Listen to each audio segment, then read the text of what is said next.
All right, everybody, here we go. Today is Thursday, August 13th, 2026. My name is Rob Carter. Welcome to the future. Number one podcast in America. What's going on, Isaiah? Soon to be the world. We're going to make some people crazy today. I have a feeling we're going to make some people. I want to explore it, and I put on there the other day the title of the show. What is the title of the show, Isaiah? You want to show them the thumbnail? Yeah, sure. Let's pull it up. I thought it was pretty good. If I do say so myself. This will blow people's mind, I think, when they really. If I always say, if you want to make an argument for or against Trump, you can make it. Today, we're going to explore some things that I don't think people would ever tie together. But yeah, let's tie it together for a minute. It's called MAGA, Fifth Degree in the Church of Satan, episode number 33 or 83. 33. That's so funny. Freudian slip. That was a Freudian slip. So we'll get into all of that. We have Lisa Panette on the show today at 10. So for the people that love Lisa Panette and her take on Missouri politics, she'll be on at 10 o'clock. Her first appearance on the new Rob Carter show. So I'm anxious to have Lisa on from the Shield Maidens of Missouri. Spoke to Bryce Turney last night. Just a couple updates as people start to join the show. Bryce Turney is the son of Phil Turney. We discussed Phil coming in on September the 18th. Don't miss that. So reach out to us if you are a daily listener. If you're somebody that has signed up for People's Lobby Missouri, your entrance will be free. It's going to be a great night. You're going to meet a living hero, a living legend. And when this group goes away, it's like the World War II veterans. Once they go away, there's no more connection to history. And they are going to tell you, or he is going to tell you, what he experienced on June 8th, 1967. And I think it will blow people's minds. I think when you see these people and you feel, I was talking to Bryce last night and he said, Rob, it almost ruined my relationship with my father. He said, because, he was so consumed by it, after it happened. So as a young person, this guy who wants the whole world to know that Israel bombed his ship intentionally, they watched it, they knew it, and were told to be quiet. He just couldn't get over it. He lost his friends. 34 people died that day, 174 injured. And he just, as an American citizen and as an American military member, it is hard to wrap your brain around your own government allowing a foreign nation to bomb your ship and then hide it. So he was consumed by it as an American, and it caused a lot of problems in his life.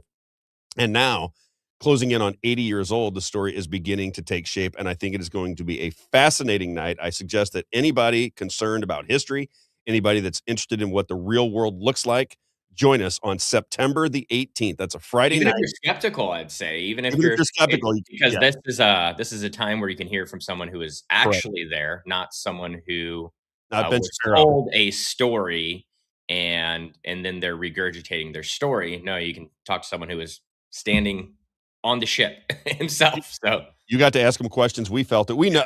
Wouldn't you say that right now in your mind, you know what happened? Oh my gosh.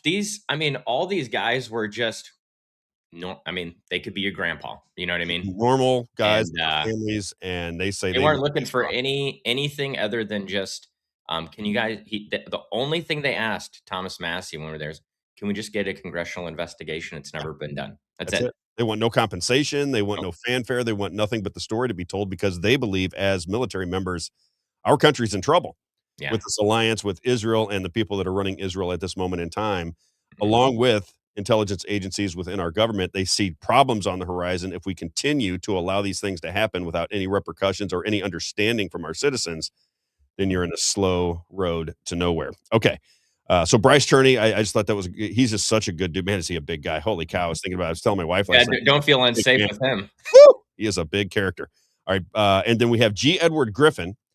G. Edward Griffin is one of my heroes. I absolutely adore the guy.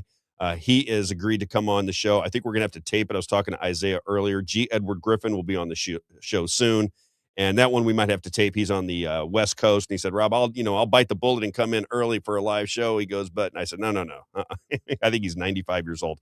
We'll do it around your schedule. So G. Edward Griffin, I'm assuming, will be on within the next 2 weeks. As soon as we get confirmation of the day and time, I will let everybody know. Now let's jump into the show today. I am very concerned. I don't make any bones about it. I root for Donald Trump. I hope everything works out perfect. But I believe there's some kind of magic that is going on in America right now. Strange magic when somebody who can convince me that they're there to fight the establishment then endorse the establishment time and time and time and time again. backtrack on all of the things that he sold me in 2016. Now you may say, Rob, you just don't understand it's 5D chess. I said yesterday, I may not understand the 5D chess version. I'm perfectly aware that I may not understand it. But for me, a simpleton, when somebody tells me they're going to do something as president of the United States and I put my ass on the line for him, I join the campaign, I fight with all of my friends, I go on into social media and have arguments on the daily. And then when you do the exact opposite of the things you told me you were going to do in 2016, I I find offense with that. I don't like that. I don't like everybody going, "See, Rob, I told you were a dummy. What are you doing?" And then from that point forward, I said, "You know what? I'll just go into these things myself. I'll do the investigation. I'll pay attention to what he says. I'll pay attention to the legislation. I'll pay attention to the associations, and I'll make my own determination. I won't take Donald Trump's word as gospel. I'll start to pay attention to what he's doing." And subsequent to that, Isaiah, I think you'd agree, when you pay attention to what Donald Trump says versus what he does, you'll find out those two things are at odds over and over and over. 17 times we listed. Mhm. That was just one show. We could have done more. That As was just long as you can take off your rose-colored glasses and look at it, you know. just for a minute. And this isn't blackpilling everybody. I don't think Donald Trump is the be all end all. I think the American people are the be all end all. So when I tell you these things, it's not like I think the world is coming to an end. I think the American people just need a dose of reality to recognize reality and then make determinations on what they want their reality to be in the future. Mhm. Because right now they're living in a haze. They have no idea what's really going on in the world. None, zero. We're all just trying I to mean, figure how it out. could you, Rob? It's You can't. okay, all these people that hated Donald Trump are now in his administration. He said, "I don't wanna start a new war." We're in a war that was supposed to be 3 weeks long, and now it's 6 months later. Uh, Gonna cut our energy prices in half in 1 year.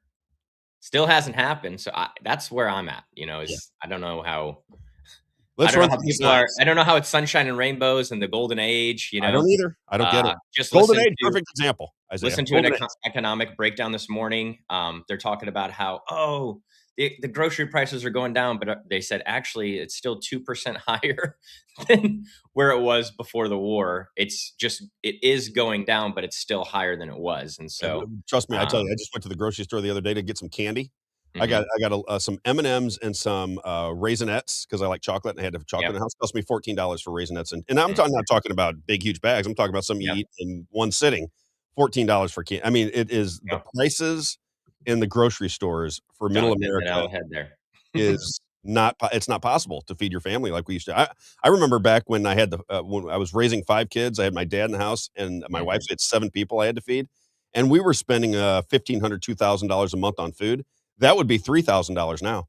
mhm. That'd be $3,000 a month on food right now if you have a big family and you wanna eat good, you wanna eat decent food, you don't wanna eat nonsense. I saw a MAGA Incredible. influencer post, "I just bought these groceries for $100. You don't have to buy expensive stuff." And everyone said, there's 3 pieces of chicken. There's no other protein in your picture here." Right. You wanna buy McDonald's, you can eat a little bit cheaper. Yeah. Alright, let's get into this 'cause I wanna get as much of it as I can. So here's the way the show's gonna work today.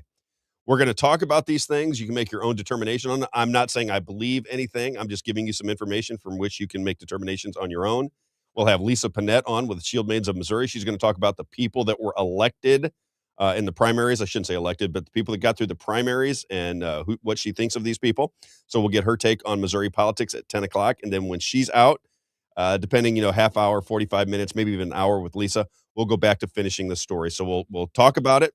We'll take a break with Lisa Panette as far as the overall podcast is concerned, and then from in the final hour until we're finished, we'll lay Yeah. everything out for people. So Maybe let's for start. people who haven't listened, this week, Rob, and they're expecting Act from Missouri to be on today, when can they expect Act from They'll be Missouri? on tomorrow. Okay. Yeah, Act from Missouri will be on tomorrow. They had something going on today, so when Lisa said she wanted to come on Thursday, I'm like, "Well, this is perfect. We'll Okay. have her Thursday." Perfect. God is working in our favor, Isaiah.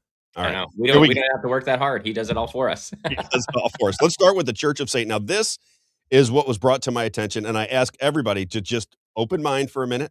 If you love Donald Trump and your vibe is that he is saving the world and you can just sit back and watch it on television and he's going to get it all done for you, that is perfectly fine. Okay. If you're somebody who thinks that Donald Trump is Satan reincarnate and he's going to destroy the world, he's going to destroy the Republican Party, he's going to destroy everything, fine. If you're somewhere in the middle and you're trying to figure it out and you really don't care about national politics, that's fine too. But I think this is an interesting story, and I could have went on for days. I had to fit this in a time schedule to I'll say sell this story. Let's just devil's advocate, kind of get it, devil's Yep. advocate. today on Donald Trump. Now, let's start with the Church of Satan, because this is what got me to thinking about it. When I realized this was true, I went, well, that's kind of crazy that Donald Trump has been using the MAGA hats, MAGA, for 11 years now. And this little tidbit of information I was unaware of. So when I became aware of it, I thought, well, that is an odd coincidence, is it not? So let's Very just go to the website of the Church of Satan. All right. So if you just go to the website, Church of Satan, scary website to go scary to. website. Anton LaVey, if people are following the Church of Satan, remember Anton LaVey, he used to go on a lot of the talk shows back in the day and tell you why the Church of Satan was a good thing. So if we scroll this down, it talks about the Church of Satan. We did this the other day. This is right off of their website, Church of Satan website, right there, Isaiah. Now, can you blow those up? Okay, now just read. Oh, okay. Registered member, no degree. Active member is called a Satanist, that is first degree. Witch or warlock is second degree. Priestess or priest is third degree. Magistra or magister is the fourth degree. And then MAGA, MAGA, or magus is the fifth degree. How many people in their minds knew that in the Church of Satan, the term MAGA meant fifth degree member of the Church of Satan? How many people would have said, well, Rob, that's a coincidence. Of course it means make America great again. I'm saying with Donald Trump, how many times have I said it? If I want to make Donald Trump to be the hero of the story, I could do a whole show on making Donald Trump the hero. If I want to make Donald Trump the villain in the story, I can make Donald Trump the villain, and I can go everywhere in between. That is what they call magic, or Isaiah, the grand illusion. Come on in and see what's happening. Love that song. Sticks, by the way, Isaiah, Sticks. Okay, so this is right off the Church of Satan's website. It says the fifth degree MAGA. Fifth degree MAGA is the highest rank in the Church of Satan, is called MAGA. Okay, so keep that in your pipe, and let's move on just a little bit, and people can do whatever they want with it, because I find it fascinating. Let's go to Bill Cooper. Bill Cooper, clip number 5. This is a quote from Bill Cooper. This is what we talk about on the show often. One of our bigger shows, by the way, was the show that was called And No Justice for All. Mm-hmm. And no justice for all is because the court systems are not there for justice. Have you ever seen the movie Pacific Heights, Isaiah? Is that a movie that's before your time? Maybe. It's from Pack Heights. It's about San Francisco, I imagine. It is. It's about San Francisco. It was I know where Pack Heights is. 1990. And I went and saw that at the theater in 1990. It has Michael Keaton in it. I watched it last night with my wife. And part of the show, it talks about this guy basically uses fraudulent information to get a apartment inside of this home that these people have just purchased, and they can't get him out. He signed no contract. He gave no money, and they talk about the courts and the time. He said once he's in, he's in. You can't just change the locks. You can't kick him out. You have to go through the courts. And he somehow got, he tricked them into getting into the house without any money. So now they couldn't get him out. Now, is that justice? She says there's a part in the scene. She goes, you're talking about morality. On moral basis, you're right. We're talking about the law. Boom. Boom. And that's what Everett Jones tells me all the time. I'm in the family courts. I can tell you as a matter of 100% certainty that morality has nothing to do with it. The law and morality are two completely different things. Here's what Bill Cooper had to say. Put that up real fast, Isaiah. This is the Bill Cooper. This is the original Alex Jones. He says, the art of illusion. This is Bill Cooper again. The art of illusion. Magic is the art of illusion. Those who practice magic are called magi. If we go back to the Church of Satan, that was the fourth degree, was called magi. They have created a web of obfuscation and confusion in the law. When the courts have ruled them unconstitutional or unlawful, they merely stepped outside of jurisdiction and venue. By fooling the people, they continued the crime. These magicians have convinced Americans that they have a status we do not. We are led to believe we must do things that are not required. Through the clever use of language, the government promotes the fraud. Now, I just give you, and I just ask everybody to pay attention for a second. Donald Trump and his administration, right now as we speak, have an illegal war going on. That's not up for debate or question. If you look at the original Constitution, you cannot start a war without the approval of Congress. Why? You can't start a war without Congress because Congress represents the people. And if the people don't want to go to war, you can't lead them into war. We are in an unlawful, unconstitutional war in Iran. Whether you like it or not, whether you think it's a good deal, we had to do it so we could get the nuclear dust and knock out their missile capability and blah, blah, blah, blah, blah. It does not matter what you think if you believe in the Constitution. Now, if the Constitution is irrelevant to you and it's outdated and you don't care, well, then move on about your business. Let's just start a war with everybody we don't like and take all their stuff. But if you care about the Constitution right now in America, without a shadow of a doubt, we are in an unconstitutional war with Iran. Fact. Wait a minute. Let me get that out for you real fast, Isaiah, because I don't think people recognize. That's a fact, Jack. That's a fact, Jack. That is an absolute fact. There is no doubt about it. And I don't want to argue with people about it anymore because I just don't know how you can't see it. I don't know how you if Barack Obama started wars all over the world and said it was for our own good because we had to get nuclear dust, you go, oh, this guy's insane. But with Donald Trump, the magician, as Marina Abramovich said, he is the best thing that ever, she's, a little bit there. I don't want to get into Marina Abramovich again. She said he's the best thing that happened to us because he is a master magician. That's what she said. It's the highest order. She deals a little bit with the occult, if you understand what I'm saying. Okay, so now let's go to the symbols. Let's start. We played this the other day, but let's give it to you one more time. This is Jim Brewer, clip number 14. That's the one I sent to you late, Isaiah. I just want to give people a reference of the Church of Satan, Masons, symbolism, things that we don't pay attention to that maybe we should start paying attention to. So let's just go through Jim Brewer's rendition one more time of the symbols that are right in front of our face that nobody pays attention to that are associated with Freemasonry. Check it out. Clip number 14. Masons are, listen, I'm not saying they're good or bad. I'm just saying they got gang signs. It's an outfit. It's a sign. It's a symbol. Eric Trump came out in the inauguration, clearly goes like this. On purpose. What do you think he's doing? The only thing missing was a gold. Okay. Do you see his hands? Okay. Now, if you go to if you go to hand signals right in their own playbook with Freemasons, that's one of them. That is a symbol that I'm in your club. That symbol right there. You see it? Everybody see it on the screen? It's like an upside down triangle with your hands out in front of your body. Okay. Now remember that and let it play on.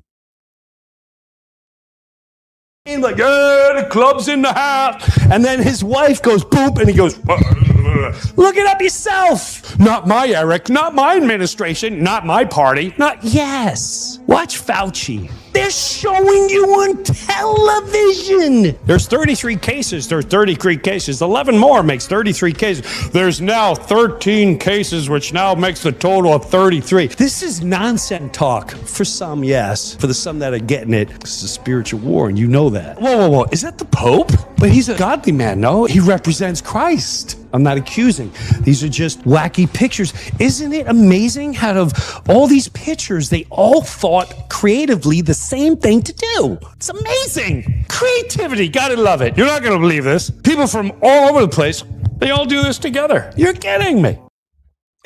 Okay. So I agree with you. It's satire and sarcasm at some degree, but if you are somebody who is hip to it and you start paying attention to it, it has happened to me so many times. I remember when Kash Patel was testifying and he made a complete ass out of himself because he's a moron. I don't care what anybody says. Kash Patel is an absolute moron. I got to meet the guy in person in Nashville. I watched him speak. I left, and you can ask my own father. This is when everybody loved Kash Patel.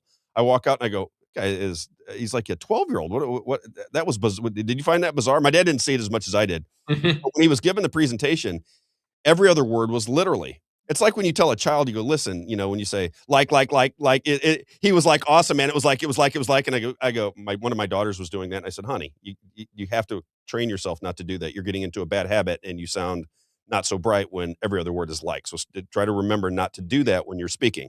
If I was the consultant for Kash Patel and he was doing public speaking and every other word was literally, because he literally said literally 25 times in a 10-minute presentation, it was absurd and ridiculous and he sounded like a clown. And now we know that he is a clown. Okay. So that's Kash Patel. Let's move to Kash Patel, shall we? Yes. Before we do, Donna was asking about Bill Cooper. How did he write this in 2026? He didn't write this in 2026. No, he didn't write it in 2026. There's a fan account that reposts his stuff, quotes, videos, things like that on Facebook. You can look it up. It's Bill Cooper 2026. It's I think they got like, I don't know, 250,000 followers or something like that. But they're just reposting his stuff that he said in the past. Correct. So that's how we know he said it. So in that last video that we showed, we saw multiple different symbols. One of them is that upside down triangle with the hands, and then they mentioned 33. So 33 is a number that is very I think it's because it's indivisible, like 33 doesn't go into any, that kind of thing. I don't know what it really comes from. That'd be my guess. 33 is a symbol to the Masons. Okay, that's a symbol. It's a number that is symbolic to them. Okay, so remember that and the hand signal. Now let's go to clip number 1. Let's start there. Let's go with Kash Patel. All right, Kash Patel.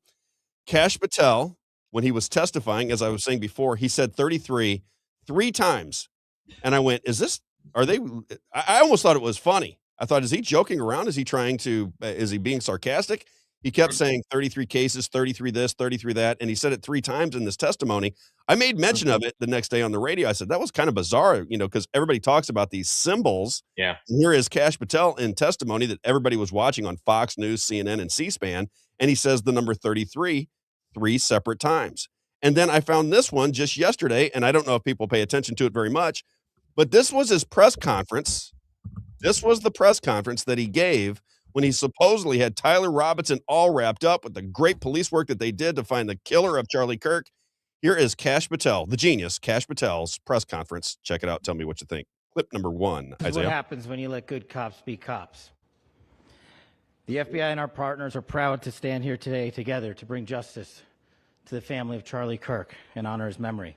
I want to express my deep gratitude to President Trump, the Vice President, and the entire White House who have been so incredibly supportive with both resources and just personally to the FBI as a team.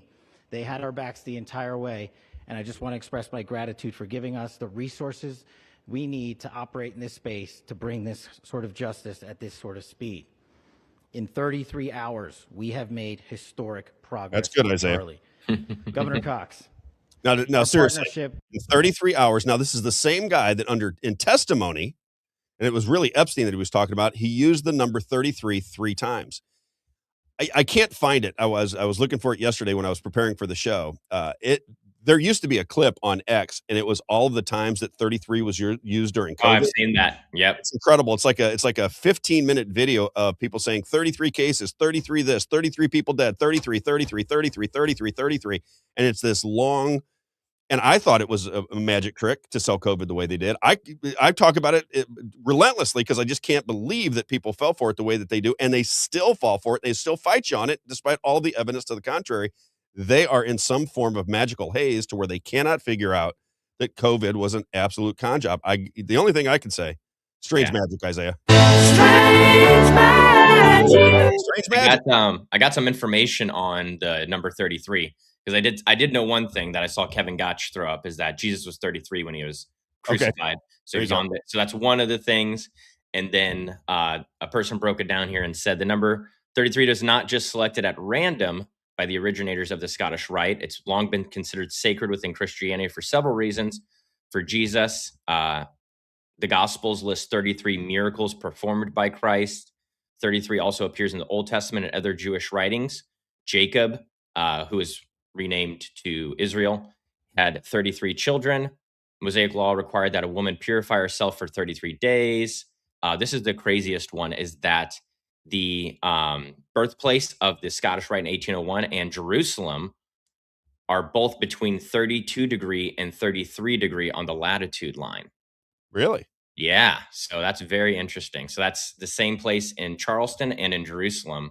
Both of those places are between the 32 and 33 degree latitude lines. So multiple things there. And they also say that the human body, I guess, my wife can verify this because she would know, but 33. That's what I was wondering. Jacob had 33 children. I'm just telling you what it said. He only had like 11 or 13, but he could have had concubines or something, I guess, like this. But this is from Jewish writings. It's not necessarily just biblical. Okay.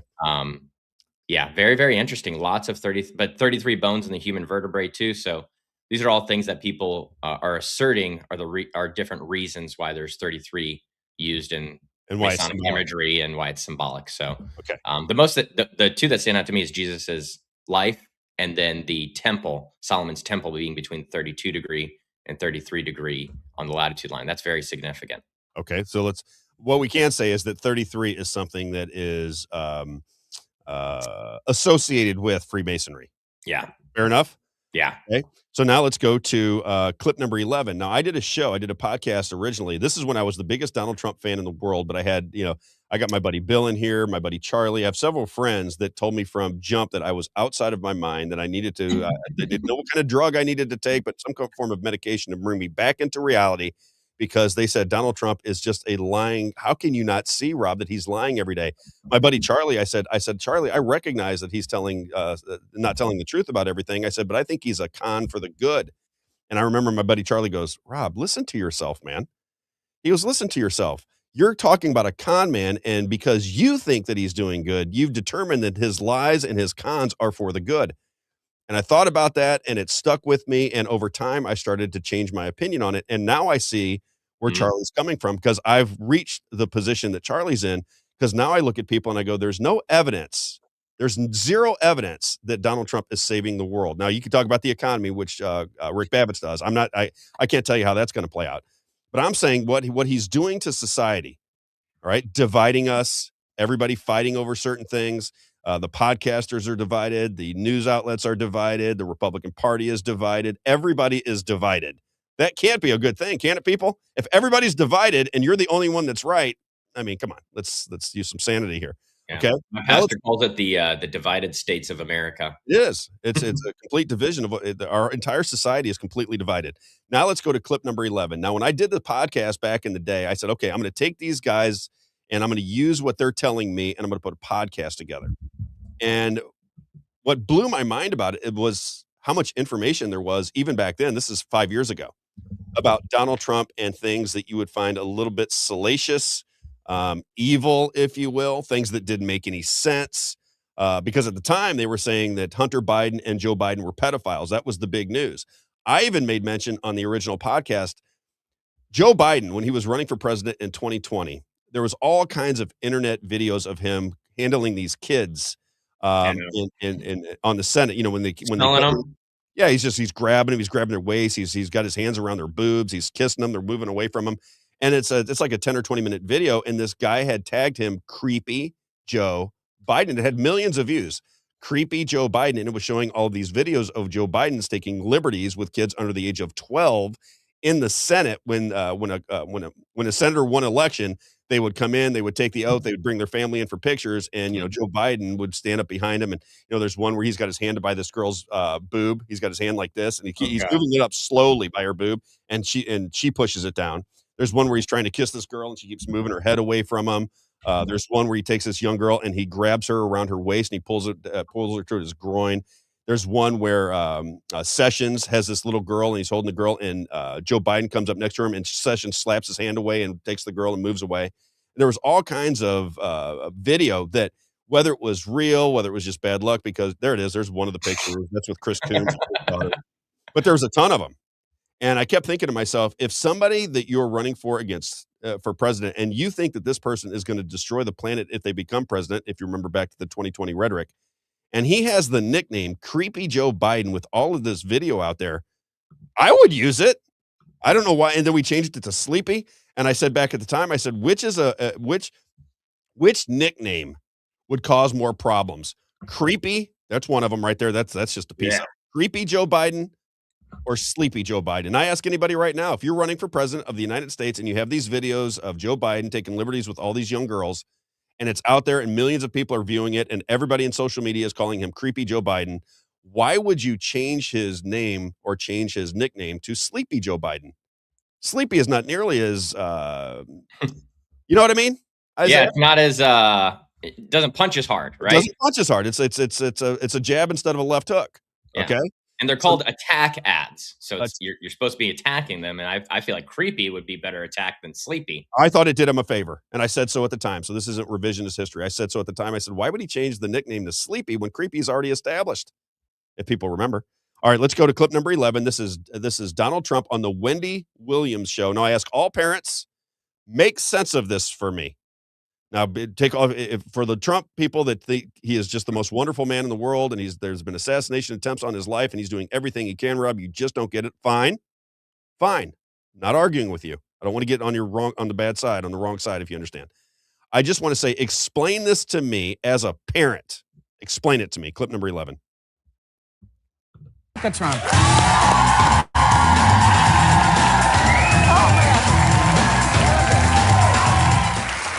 We want to know a little bit more about you guys, so we play this game here. It's called Fave 5. I'll ask the question. Ivanka, you answer first, and then Dad, you answer also. This is tough. Okay, Ivanka, what's the favorite thing you have in common with your father? Either real estate or golf. Donald, with your daughter? Well, I was going to say sex, but I can't relate that to Isaiah, make sense of that for me. What? You're sitting, I have daughters. There's nothing in my mind that would ever come to my head if I'm sitting next to my daughter and they say, Rob, what do you have in common? Yeah, what do you have in common with Ashley? What do you have in common with Alexis? What do you have in common with Sydney? What do you have in common with Anna? What do you have in common with Taylor? Sex, of course. It's sex. Yeah. First thing that comes to my mind. Nobody in their right mind would say sex while sitting next to their daughter when somebody asks, what things do you have in common? Do they? Isaiah? That's weird. Is that not weird? Yeah. And then I mean, she's like, oh yeah, golf and real estate. And the crowd laughs. Now let's go back to that video one more time, and I want you to look at Donald Trump's hands again. Look at the hands. This is what Jim Brewer was referencing. If you pay attention to it, it's over and over and over again. And I don't hold my hands like that. Isaiah, do you ever hold your hands like that?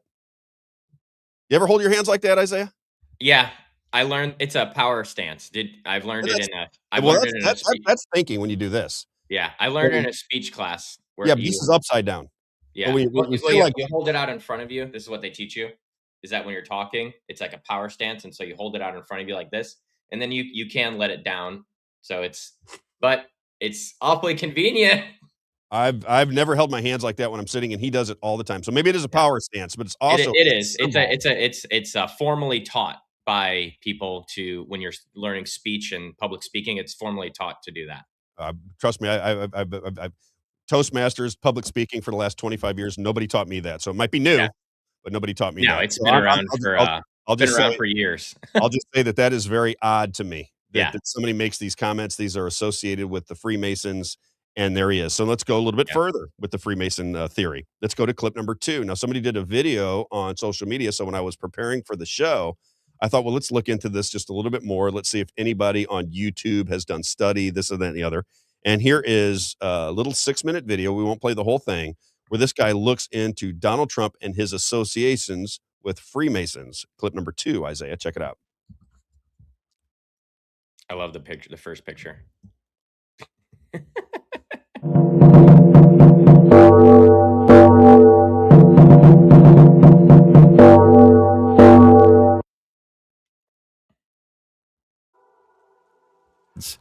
You'll notice here that Donald Trump has not asked God for forgiveness. Have you ever asked God for forgiveness? That's a tough question. I don't think in terms of, I'm a religious person. Shockingly, because people are so shocked when they find this out, I'm Protestant, I'm Presbyterian. And I go to church and I love God and I love my church. And Norman Vincent Peale, the great Norman Vincent Peale was my pastor. And Norman Vincent Peale, the great Norman Vincent Peale was my pastor.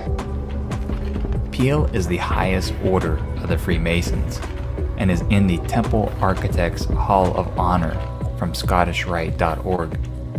Among many heretical things this man has said, one of them is that, quote, it's not necessary to be born again. You have your way to God, I have mine. I have found eternal peace in a Shinto shrine. I've been to Shinto shrines and God is everywhere. Christ is one of the ways. God is everywhere. But perhaps his upbringing doesn't convince you. Maybe you just need to hear it from Donald's own mouth. Twice, in fact, that he doesn't need God's forgiveness. Forgiveness. I mean, I try and lead a life where I don't have to ask God for forgiveness. But I'm Protestant, I'm Presbyterian, which a lot of people are surprised to hear.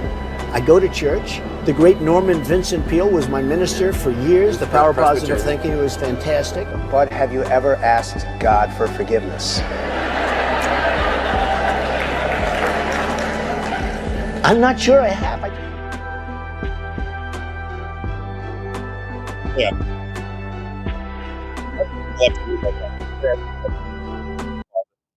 What'd you say? I was going to ask you, because everybody's going to have to read that, but is it odd that somebody who calls himself a Christian has never asked God for forgiveness for their sins? Is that normal? Or I don't really know the answer to the question, so I'm asking, but it seems to me like most Christians are sinners, and part of the um, methodology of working with Jesus for a better life, a more structured, a more spiritual life, that you ask the Lord for forgiveness. That's my interpretation. Is that unusual that somebody who claims they've been going to church and they're in their 70s has never once in their entire life said, Lord, please forgive me for I have sinned? Yep. Very, very weird. It is odd? Because you can't be a Christian unless you have asked for forgiveness. That's if you confess your sins and believe in your heart that Jesus rose from the dead, then you shall be saved. That's what 1 John 1:9 says. So you got to ask for forgiveness of your sins. Repent and believe is what it says. I remember when I heard that, I didn't know what to make of it. Yeah. I've been following Donald Trump, and I just this is my daily life. Everybody else, you might see it. You're not really paying attention to it. You may have preconceived opinions on certain things. Donald Trump, I mean, I remember I used to get so irritated in 2020, Isaiah. Do you remember Donald Trump has lied 4,722 times, and they had all those things out there? I would roll my eyes and go, "Oh my God, these people are so ridiculous to see lies." But in this particular term, I can't even stomach to watch what he says anymore because I just find it. I'm like, well, if we all know that this is theater and everything that he says isn't really true, then why would I pay attention to it? I mean, I give you the Iran war. It's over again today. We have control of the straits, Isaiah. I don't know if you know that, but we have control of the straits again today. Okay, and this is for good now. We have control of the straits, and it's for good.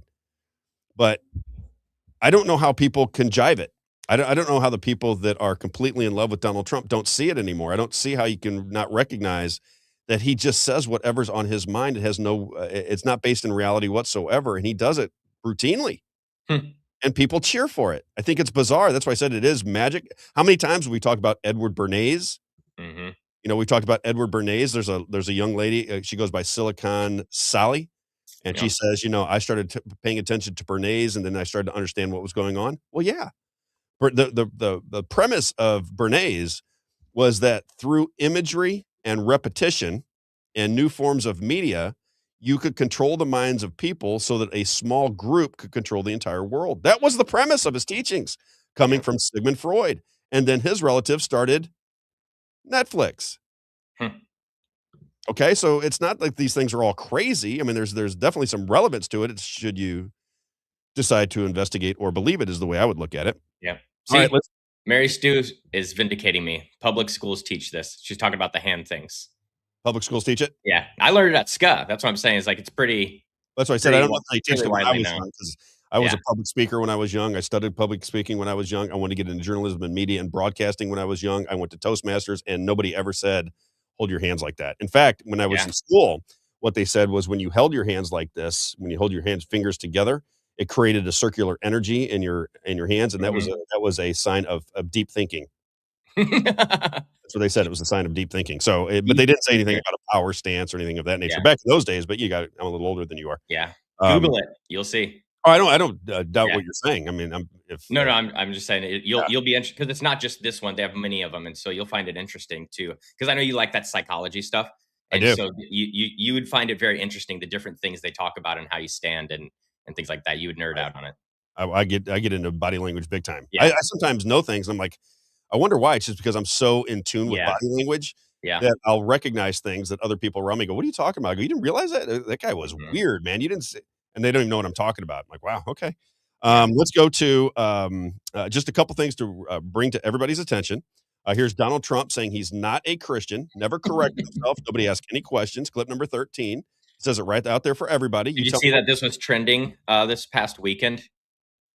This clip was trending. Everything that we're talking about is beginning to trend. That's why I Yeah. want the credit for it. No. I know. I was like, we were talking about this weeks ago, and these people are just catching up on this. This is hilarious. I got a lot for you today. It'll blow your mind. All the things we've been talking about, all the big players are starting to talk about it now. All right, here is clip number 13, where Donald Trump says, right in it, he's asking Christians to vote for him, but listen to how he talks to Christians. I'm just saying, use your mind for a second. Does this sound like somebody who is saying, Christian, me and you are Christians and Christians go out and vote? Or does it sound like he's talking to somebody other than a Christian? You Sounds versus like somebody, me, right? Right. It's not, I'm not a Christian. You're a Christian. I need you to vote Christians. I'm not a Christian. Here he is, clip number 13.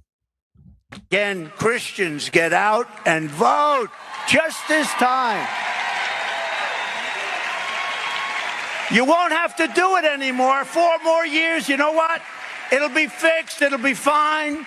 You won't have to vote anymore, my beautiful Christians. I love you, Christians. I'm not Christian. I love you. Get out. You got to get out and vote. In 4 years, you don't have to vote again. We'll have it fixed so good you're not going to have to vote. Now, how does that slip past everybody? He points to himself and says, I'm not Christian. He puts his hand right on his heart and says, I'm not Christian, but you Christians go out and vote. And nobody even says, wait a minute, was that a Freudian slip? Did he mess up? Yeah. What's going on there? Nobody says a word about it. How about not putting his hand on the Bible? Yeah. Everybody remember that? Yeah. When I was laughing because Todd Blanche was sworn in his office the other day. And you know what Todd Blanche is doing? His wife's right there. He's got his hand on the Bible, and Trump's watching. I'm like, this is ironic. So bizarre. Yeah. As he's getting reading the oath of office, he does not say or does not put his hand on the Bible, and nobody thought anything of that. The first time I even I saw it when it happened, thought it was a little bit odd. Didn't really think too much into it at the time because I was a Donald Trump fan. And then Tucker Carlson said I was standing right there and looking at it, and I was like, what in the world? He's not putting his hand on the Bible. Says he's not a Christian. He's never asked for forgiveness. He went to a pastor who is a 33-degree Mason. He has people within the occult calling him a magician. He says whatever he wants to say. You can't even define MAGA anymore. MAGA, when I was in the MAGA movement, right, in 2016, no more foreign wars. Take care of all of us alone. Get rid of everybody that's here illegally. Make them come in through a legal process. Cut taxes. Make people accountable. Drain the swamp. Expose the FBI and the CIA that framed him with Russian collusion. This is what it meant at the beginning. He's done none of that. None of that. And people still follow his every word. And as Tucker Carlson said most recently on his podcast, MAGA is now defined by whatever Donald Trump says it is. Megyn Kelly went on the Sean Ryan show, and she told Sean Ryan that Donald Trump told her that MAGA is whatever he tells people MAGA is. That's what Megyn Kelly says. So either Megyn Kelly, you can say Megyn Kelly's a liar, Donald Trump is a liar, but evidence would lead us to the opinion that Donald Trump can say and do whatever he wants, and his fans will find out that it's 5D chess immediately and explain to you why you're not smart enough to understand what he's doing. That's the way it works. Isaiah, would you agree so far? Mm-hmm. Okay. Let's go to some of the people that are around Donald Trump. What about Erica Kirk? Okay. Erica Kirk is, she's basically taken over Turning Point USA.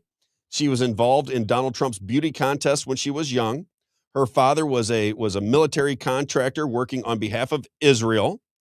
Charlie Kirk dies. She just came out recently and made some flippant comment. She goes, he's not just some guy on a campus. Did you see that one? Mm-mm. I said, you didn't see that? Oh, I'll get that clip for you later on. We'll do that tomorrow. We'll bring that up tomorrow when we're talking about Charlie Kirk, because Charlie Kirk Friday is again tomorrow. I'm glad you put this clip in here because I was like, man, I need to send this to Rob so we could play it during our Charlie Kirk shows. The one about porn? Yeah, this one. Okay, here we go. Yeah. So we remember Dennis Prager, because Dennis Prager is big within the Zionist organizations, and he says that he sees nothing wrong at all, and he's fine with the distribution of cartoon animated child porn. He's fine with it. Sees no problem with it whatsoever. And I just ask, does that seem normal to people? Mm-hmm. When you go to bed at night, you go, you know what? I don't really care if there's child porn out there in animation form. Who cares if I can see an adult man raping an 8-year-old as long as it's animated? What's the big deal? This is the belief system. This is the belief system of Dennis Prager. Mm-hmm. A major. Remind me to tell you about PragerU and Daily Wire's funding. Okay, I'm into that too. Okay, let's go to Erica Kirk and tell me if this makes sense to you. Does this make sense to people that are Christian? That's my question. Respect for the individuals that are in the pornography industry, not because they're degrading women or anything like that, but because that's their field and they are professionals. So I give them credit for being able to have a job and make money and stimulate the economy that way. We live in a free country, so if you want to watch it, turn on your pay-per-view. Isaiah? It's crazy. Are there any Christian churches around the world that say if you're into pornography, just get your subscription and go watch it? It's a free country. Yeah, no. Is that where Christians are? I'm serious. Is that where any Christian organization is coming from? Maybe some that are flying the trans flag out front. We have some of those. Yep. I just think all of these things, when you tie them together, there's a little bit more, meat on the bone than most people would realize. The one that I could never get over, and I talked to my friends about it routinely back in the day, was when Donald Trump said, when he was asked, what do you have in common with your daughter? And the first thing that came out of his mouth was sex. I thought, to me, as a father of girls, I can't even in my mind get to the, that just is so foreign to me, how you could even as a joke, even if it's sarcastic, even if it just could never. And I asked ladies, mothers, sisters, daughters, does that make any sense to you? Could you fathom a situation where your husband would say, "Hey, Rob, what do you most have in common with your daughter?" And I said, "Sex." First thing out of my mouth, that wouldn't catch your attention to go, "The hell am I? Who did I marry here? This guy is freaking bizarre." Yeah. Hanging around with Jeffrey Epstein, convincing people of things that aren't happening, telling people it's the golden era in this country, the golden era. The golden era when I spent $14 buying candy yesterday that used to cost me $5, now it's $14. I have to take a loan out to buy meat. I have to call the bank and go, "Hey, listen, I'm gonna buy some steaks and some chicken for the next 30 days. Can I get a loan for some meat?" It's incredible what's going on in the world. And for people to say, "Yeah, it's the golden era," like, where's the golden era? Does anybody even know what he's talking about? It's just like we're in this alternate universe that I think people should investigate just a little bit more. If he is pulling the wool over our eyes, then we have to, as I said, even if he's the good guy, that's why I say, if Donald Trump is the hero at the end of the day, or he's the villain, it ultimately doesn't matter so long as people are invested in their government. If you pay attention to what's happening and you pressure the state and local governments, you'll be fine. If you sit back and sit on your hands, it may not work out the way you have it played out in your mind. Yep. Okay, let's go to clip number 12, Donald Trump not going to heaven. Do you know many Christians that say this, by the way, Isaiah? No. Okay, just checking. A couple weeks ago, you were doing an interview and you talked about how you hope to end the war in Ukraine because it might help you get into heaven. How does this help? Does this help? I mean, I'm being a little cute. I don't think there's anything going to get me in heaven. Okay, I really don't. I think I'm not maybe heaven bound. I may be in heaven right now as we fly in Air Force One. I'm not sure I'm going to be able to make heaven, but I've made life a lot better for a lot of people. And as an example, had the election of 2020 not been rigged, you would have millions of people living just in Russia, Ukraine alone. That would have never happened, and it didn't happen for 4 years. Didn't he say he was going to end that Russia-Ukraine war in day one? Oh, yeah. Well, I mean, that didn't happen. One phone call. That's all it's going to take. One phone call is all it's going to take. And when it didn't happen, people went, he said it, but I mean, he had no way of doing it, and he really didn't mean it. And millions of people are dying and fleeing all over that area. But see, like me, I look at it as a typical citizen. And when somebody says, I have relationships with Vladimir Putin and Zelensky, and if I'm president in day one, I'll be able to end a catastrophic war, I tend to believe that that's what he's going to do.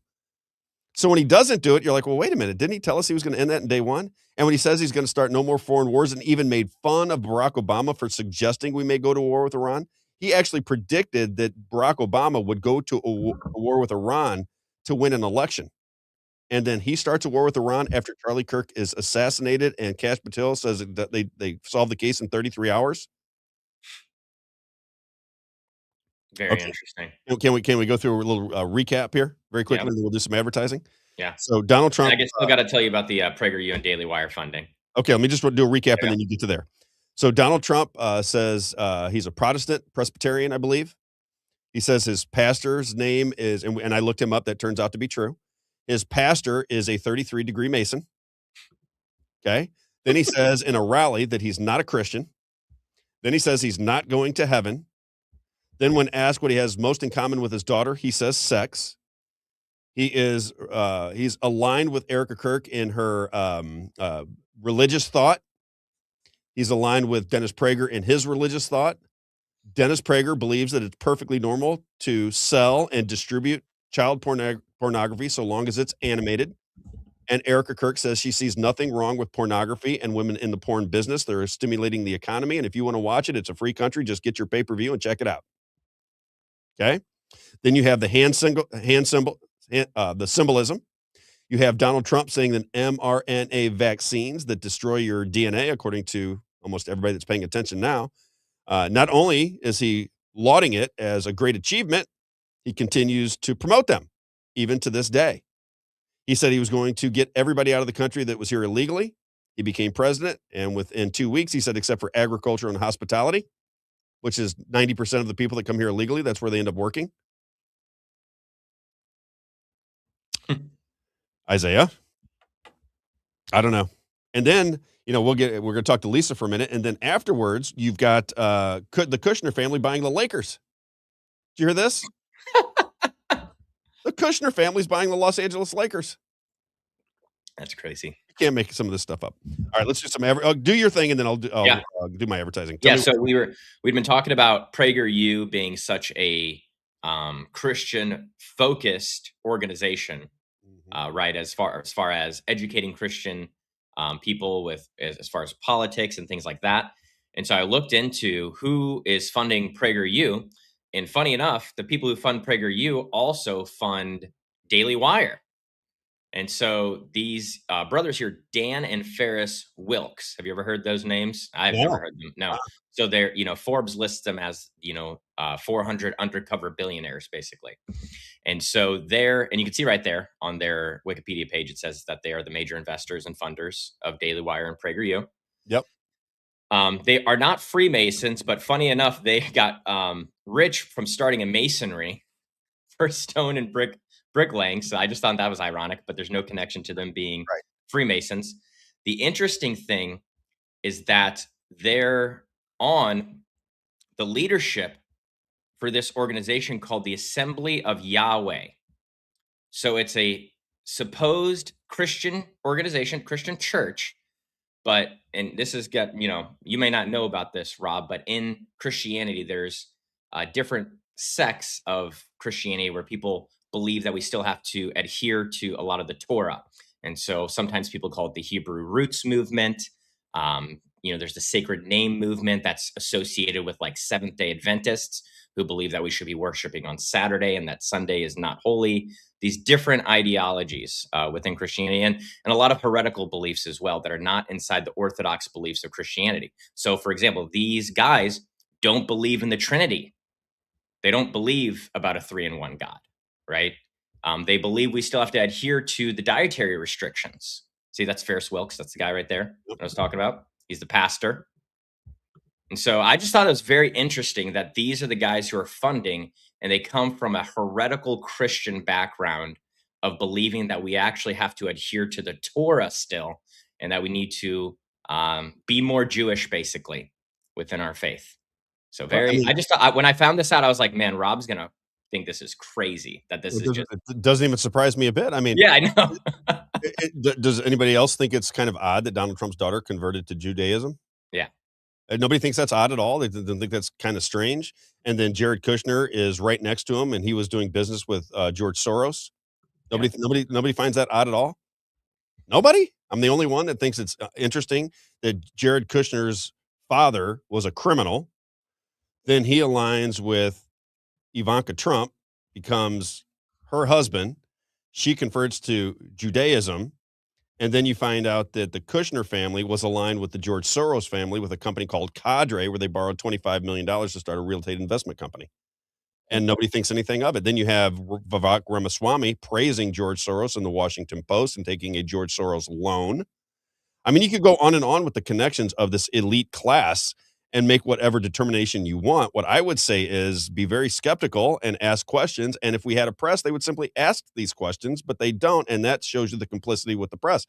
That's why I say we have to be adults at some level. You know what people determine to be normal press means that you can't ask any probing questions. It means all the questions have to be superficial, the Fox News version of news. But a real question would be, Donald Trump, on stage, you said you were not a Christian. Prior, you said you were Presbyterian and you were a Protestant. And then on stage, you pointed to yourself right in the middle of a speech and said, I'm not a Christian. Can you clarify that for us? Is that a tough question to ask?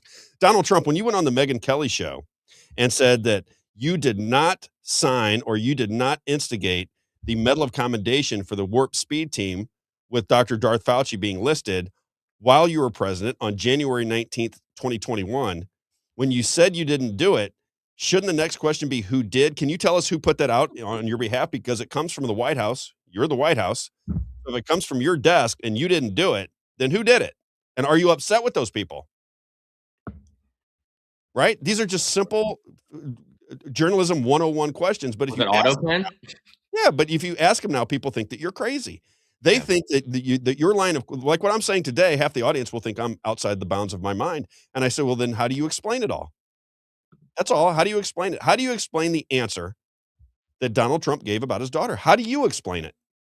How does that make sense in your mind? How do you go to somebody and go, yeah, I did see Donald Trump say that the only thing he had, or the first thing that came to his mind when he was asked, what does he have in common with Ivanka Trump? And he said, sex.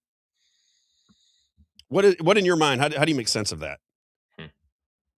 I don't know. These are questions that I like to ask. We got Lisa Wait. Sorry, Lisa, give me 1 second. Let me get through. I see her in the queue. Let me get some advertising out of the way. Then we'll bring in one of my favorites, Lisa Panette. All right. People's Lobby, Missouri. PeoplesLobbyMo.com. If you want to get invested in the Missouri grassroots, I would say.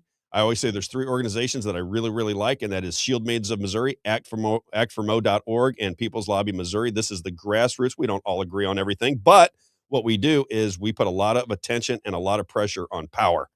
We expose it. We pressure them. They hate us. They certainly hate some of us, that's for sure. And I say, well, that's good. Power is not supposed to go unchecked. You have to have a citizen army, if you will, to put pressure on your government. If you don't put pressure on your government, then the lobbyists are going to win all the time, and you're going to pay for it. That's the way that works.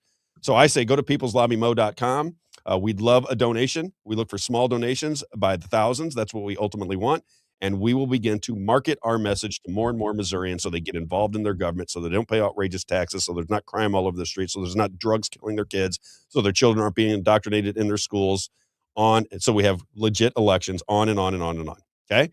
peopleslobbymo.com. And then when it's the weekend, which will be tomorrow, you got to get an oil change sometime. You're driving that car, that check engine light comes on, you're thinking, Valvoline Express Care. Valvoline Express Care, my good friend Tony Clark, 15 minutes from Bay to on your way, quick, easy, efficient oil changes. If you need a coupon for your next oil change, you go to Valvoline-expresscare.com, get yourself a coupon, and get out to these locations. These are Tony's locations: Cape Girardeau, Missouri, Highland, Illinois, Troy, Illinois, Lime Ferry Road, Warrenton, Missouri, Mid Rivers Mall Drive, and St. Peter's Parkway. Valvoline Express Care. When it's time for an oil change, it's always Valvoline Express Care. And if you don't have that sticker in your window, Isaiah already hates you. Don't talk to me. Don't even talk to him. RackCustomCoatings.com. This is our friend Rich McQuay. I really want to get this guy off the ground. And I shouldn't say off the ground. He's been around for 25 years. But this guy does just unbelievable work. RackCustomCoatings.com. If you are somebody that has retail space, maybe a bar, a hangar, any kind of public spaces where you need flooring, you got to consider this epoxy treatment that he has. RackCustomCoatings.com, locally owned and operated since 2001. Beautiful work, terrific flooring, great price, durable, fantastic. RackCustomCoatings.com, RackCustomCoatings.com. Again, locally owned and operated, family owned since 2001. You can reach him at 636-398-5040. 636-398-5040. I got to talk to my friends Lori and Greg. They had their garage done. I haven't talked to them since, but if you're listening, you guys getting me a shout out. Tell me what you think of his work. And then we have RocketCareers.com. This is a nationwide business from coast to coast. Doesn't matter where you're at. If you're listening in Missouri, great. If you're listening somewhere around the country, you can do business with RocketCareers.com. Number one thing I'll say to you is if you have a small to medium-sized business and you're using those job placement services, those big corporate job placement services, stop it. Use our family. RocketCareers.com. They're better. They'll treat you better. It'll be less expensive. You'll be a friend of both Brian, and Mitch at the end of the day. Rocketcareers.com, ROCKIT careers.com, 636-778-2419, 636-778-2419. And last thing I'll say before we move on to Lisa Panette, if you're out of work, if you hate your job, if you're doing something that does not satisfy your life and you're thinking, boy, I got to do this job because I got to feed the kids, I can't take it anymore, I hate it, consider launching a new career at rocketcareers.com. They'll get you prepared to change careers. They'll get you prepared for a better job at a better price. Rocketcareers.com, ROCKIT careers.com, ROCKIT careers.com. All right, let's bring in Lisa. Sorry, Lisa, for being just a little bit late. I hate making you late. I get these thoughts and I want to finish my thought process before I move on. And sometimes it doesn't work out the way I had it planned. Welcome to the show. First time on my new show. Great to see you. I know. How you doing, Rob? I'm doing good. It has been a while. You've been busy. Oh yeah. I don't know. That should have been my middle name, I think. They should have just, I know somebody named Busy. They actually named her Busy. And I thought I thought, wow, you're really brave to name your child Busy. That's where you should have been, because you are busy. You're busy keeping track of what's going on in Missouri government. I found you, to me, you were the original lifeline for me, because I had a sense, you know what I mean? When I tell people, you get a sense that something's going on, but you have no proof. And then I started listening to you and Stacy talk on your show, Shield Maidens. I think I'm the one that recommended you to 93.3. I was talking about you on the air, and they said, who are these Shield Maidens? What are you talking about? And that's how I think the whole thing began. And I got to assume your profile in Missouri has grown exponentially because of 93.3, right? You go on there and you start talking about what's going on in Missouri government, and everybody starts to pay attention. And it was never more evident with Amendments 4 and 5. Would you agree? Because I know you were pro 4, but I'm just saying the conversation about it. Oh yeah. People went, okay, now we know what's going on. We don't trust this government. You've sowed a little bit of distrust because of some of the things that they've done. Not you, but all of us. And people voted against them in big numbers. I know you want to talk about the people that made it through the primaries today, so I'll let you start wherever you want to, and I'll ask questions. Hold on, because I had no idea. I just tuned in at the last little bit before I came on, and lo and behold, I had no idea that you were going to be talking about the Wilkes family, and so this might get really interesting. I know them. I know them personally. They're a great family. And I would say we would be a better state, we'd be a better country if we were as tight knit as the Wilkes family. Tell me about them, because I think what Isaiah was getting at is they had some different Christian beliefs than others. They do. What's your take on them though? Good people. Oh my gosh! So they came from nothing, and literally nothing, and it was fracking, oil, all that, and they hit that big. And they are all in as far as Christianity. They do not believe in the 3-in-1, which is where they differ from myself, right, and others.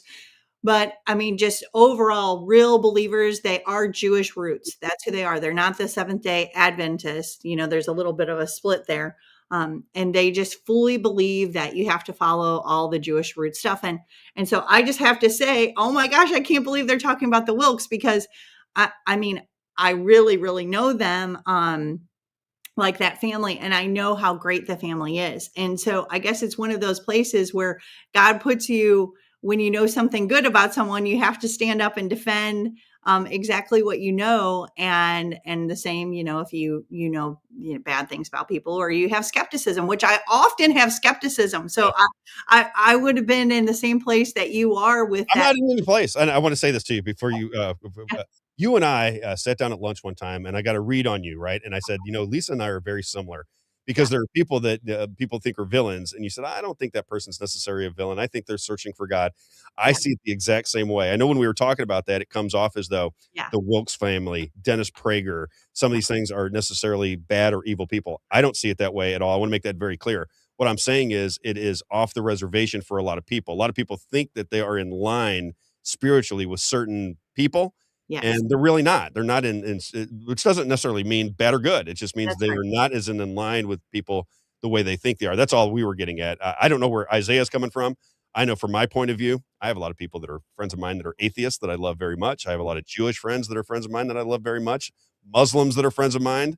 I love people, and I'll let God figure it out from there. So I just wanted to make sure that you didn't think that we were Oh, no. Hurting them as much as just pointing out some differences in religious belief. Yeah, and I don't even know how much these people, like the Wilkes family, how much they are really involved in.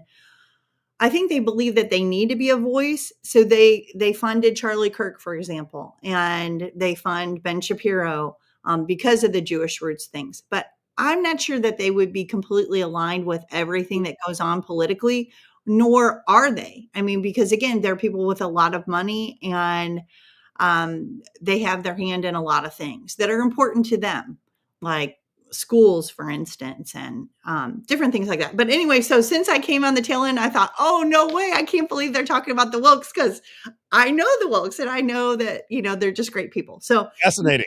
That's awesome. Okay, so all that aside, what a great win for the state of Missouri that we had. It was great for us, the people. I'm just so excited about this. And starting with Lori Rook, I have to start with Lori Rook because Curtis Trent here was the lobbyist #1 pick. Yes. That's who they wanted. I mean, they wanted him above all else. They put $2 million in to ensure that they had their guy that was going to run their agenda at all times. And we kicked him to the curb. When I say we, it's we lightly. Sophia Shore takes all the credit for all of her candidates. There's no way I have time to really be involved except for around the peripheral edges, of those races. But just what a great win the people of Missouri have in Lori Rook. So good campaign too, Lisa. I was watching some of her social media commercials, and her husband comes out and the family comes out, and they made such an impression on me. And I got to assume that this is the way the good advertising works when you remember it. And I remember him coming out by himself and talking about Lori. And I thought, it just sounds so fantastic. Sounds like a great marriage. They've been together. They got a beautiful family. And I just thought it was kind of interesting. You have a man coming out talking about what a wonderful wife he has and what a wonderful representative from Missouri we will have if she gets elected. And just the way it was staged made an impression on me. And I got to think that marketing campaign really helped her because it made her human. Yeah. I mean, and she is, and her husband is just like that. So he's this great defender. She's just a go-getter. Anything that she sets her mind to, she's going to do. And so that's why it's such an asset for the people of Missouri, because she's actually going to be losing money being in there. I mean, all the clients and, attention to detail that she won't be able to give to her own practices. But that is going to be wonderful for us because she wants to go in and do the hard things for the people of Missouri and stand up for them and against these data centers, railroading people. So I'm really excited about that. I'm excited about what's going forward. We have some other pickups in the Senate as well. Before you go further, does she have a pretty easy general election against the Democrat in her district? Yeah, I mean, I think it should be an easy go on that side. Yeah. And then we have, Jim Avery from the start. So he never had a challenger at all. So, and I mean, he's a great fighter. So I can't wait to see, because I don't think he'll have any problems pulling any punches when he's in there. Then you've got Dr. Sam Alexander. And so he's also going to be in there. I think a lot of his focus is going to be rural healthcare because he's from those rural areas and he is concerned that they're losing a lot of their healthcare in those areas. So that's really why he wanted in. He's a freedom guy, but I would say his main focus is going to be rural healthcare. Outstanding. Yeah. And then Bill Hardwick was in the House and now he's going over to the Senate. And I would just say this, I hope that he is going to catch up on a lot of his reading time that he hasn't been able to read. And so hopefully he'll be able to read some books from the floor. That's my hope. About filibustering and keeping bad legislation away. I got you. Okay. Yeah. So those are the good ones in the Senate. We lost a couple that are absolutely heartbreaking to me. With Dusty Blue, really thought we were going to get that. I have my own feelings on how he lost. I think that we had the Democrats really just picked up the ballots over there, the Republican ballots, and we ended up with Greg Sharp. And that's not only that really wasn't even the establishment pick. The establishment pick was Ed Lewis. But Ed Lewis came in, he didn't fare well, and Sharp just ended up carrying it away, and I think that was all the Democrats over there. So anyway, that's a heartbreak. Hopefully Dusty's going to stay in the fight and keep at it. And then Ike Skelton, which I've known Ike for years. Yeah. I thought he was going to win. I really did. I thought. Well, you give me your take on it, but I thought he was going to win that one. Well, pretty much knew going in that he was going to have to take his area and the surrounding by a higher margin, and that the way that Cole works is normally the candidate from Cole County will win, but they were splitting their candidate this time. So what happened is, and I had a lot of boots on the ground here in Cole to say exactly what was happening at the doors with the door knocking teams. And you had the establishment Republican was Vogel, and all the Republicans in Cole County were going for him. And then you had the Democrats were the ones going for Veet. And so really what had to happen for Ike to have the path to win there was to take by a bigger margin his area and the surrounding areas. He fared okay for Cole County being the outsider. He did okay here, but he just needed to take his areas by a higher margin. That would be my 2 cents as a consultant in that race. Gotcha. I thought he'd have been a good one. I thought if he made it, he was going to be a good one. That one bummed me out a little bit. Yeah. He never changes. Ike never changes. He's that same guy. He is that guy and was that guy 10 years ago that would take down a flock camera and did take down a flock camera. That's why I thought he'd win. I thought that issue alone would drive people to the polls, because I can't imagine citizens wanting to be surveilled at that level. I think people understand there's cameras out there and people are paying attention to your phone and your computers, but to have a storage of your license plate everywhere you go seems to be maybe a little bridge too far for me. And I thought that would drive people to the polls, but I guess that's my next question is, what about closed primaries? Why does the Republican Party not have closed primaries? So I'm kind of torn with this subject, Rob, and I know most aren't, but I'm going to tell you why I am. Because I've sat down with Dr. Frank. So have you sat down with Dr. Frank? Okay. So sitting down with Dr. Frank, he talks about putting the voters on the roll that they need and then taking them back off. And the more time that they have, it's easier for them to steal, figuring it out ahead of time. So knowing that, I'm just concerned if we go to a closed primary system, does that really make it easier for them to steal? I mean, does it? I don't know. So I'm a questioning person, and that question lingers for me. Obviously, I'd like to see them closed so that Democrats can't play in our election. But I would also say this, that goes both ways. Right. So if we're ever in a place where we want to pick the candidate, that's also going to be an opportunity for the Republicans. And by the way, they just utilized that in Lee Summit.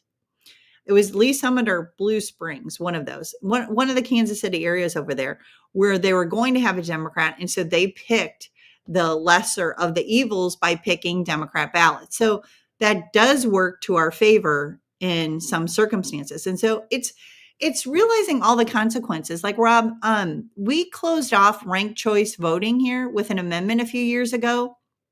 And I wanted to do that. I was supportive of that, and I was supportive of the amendment.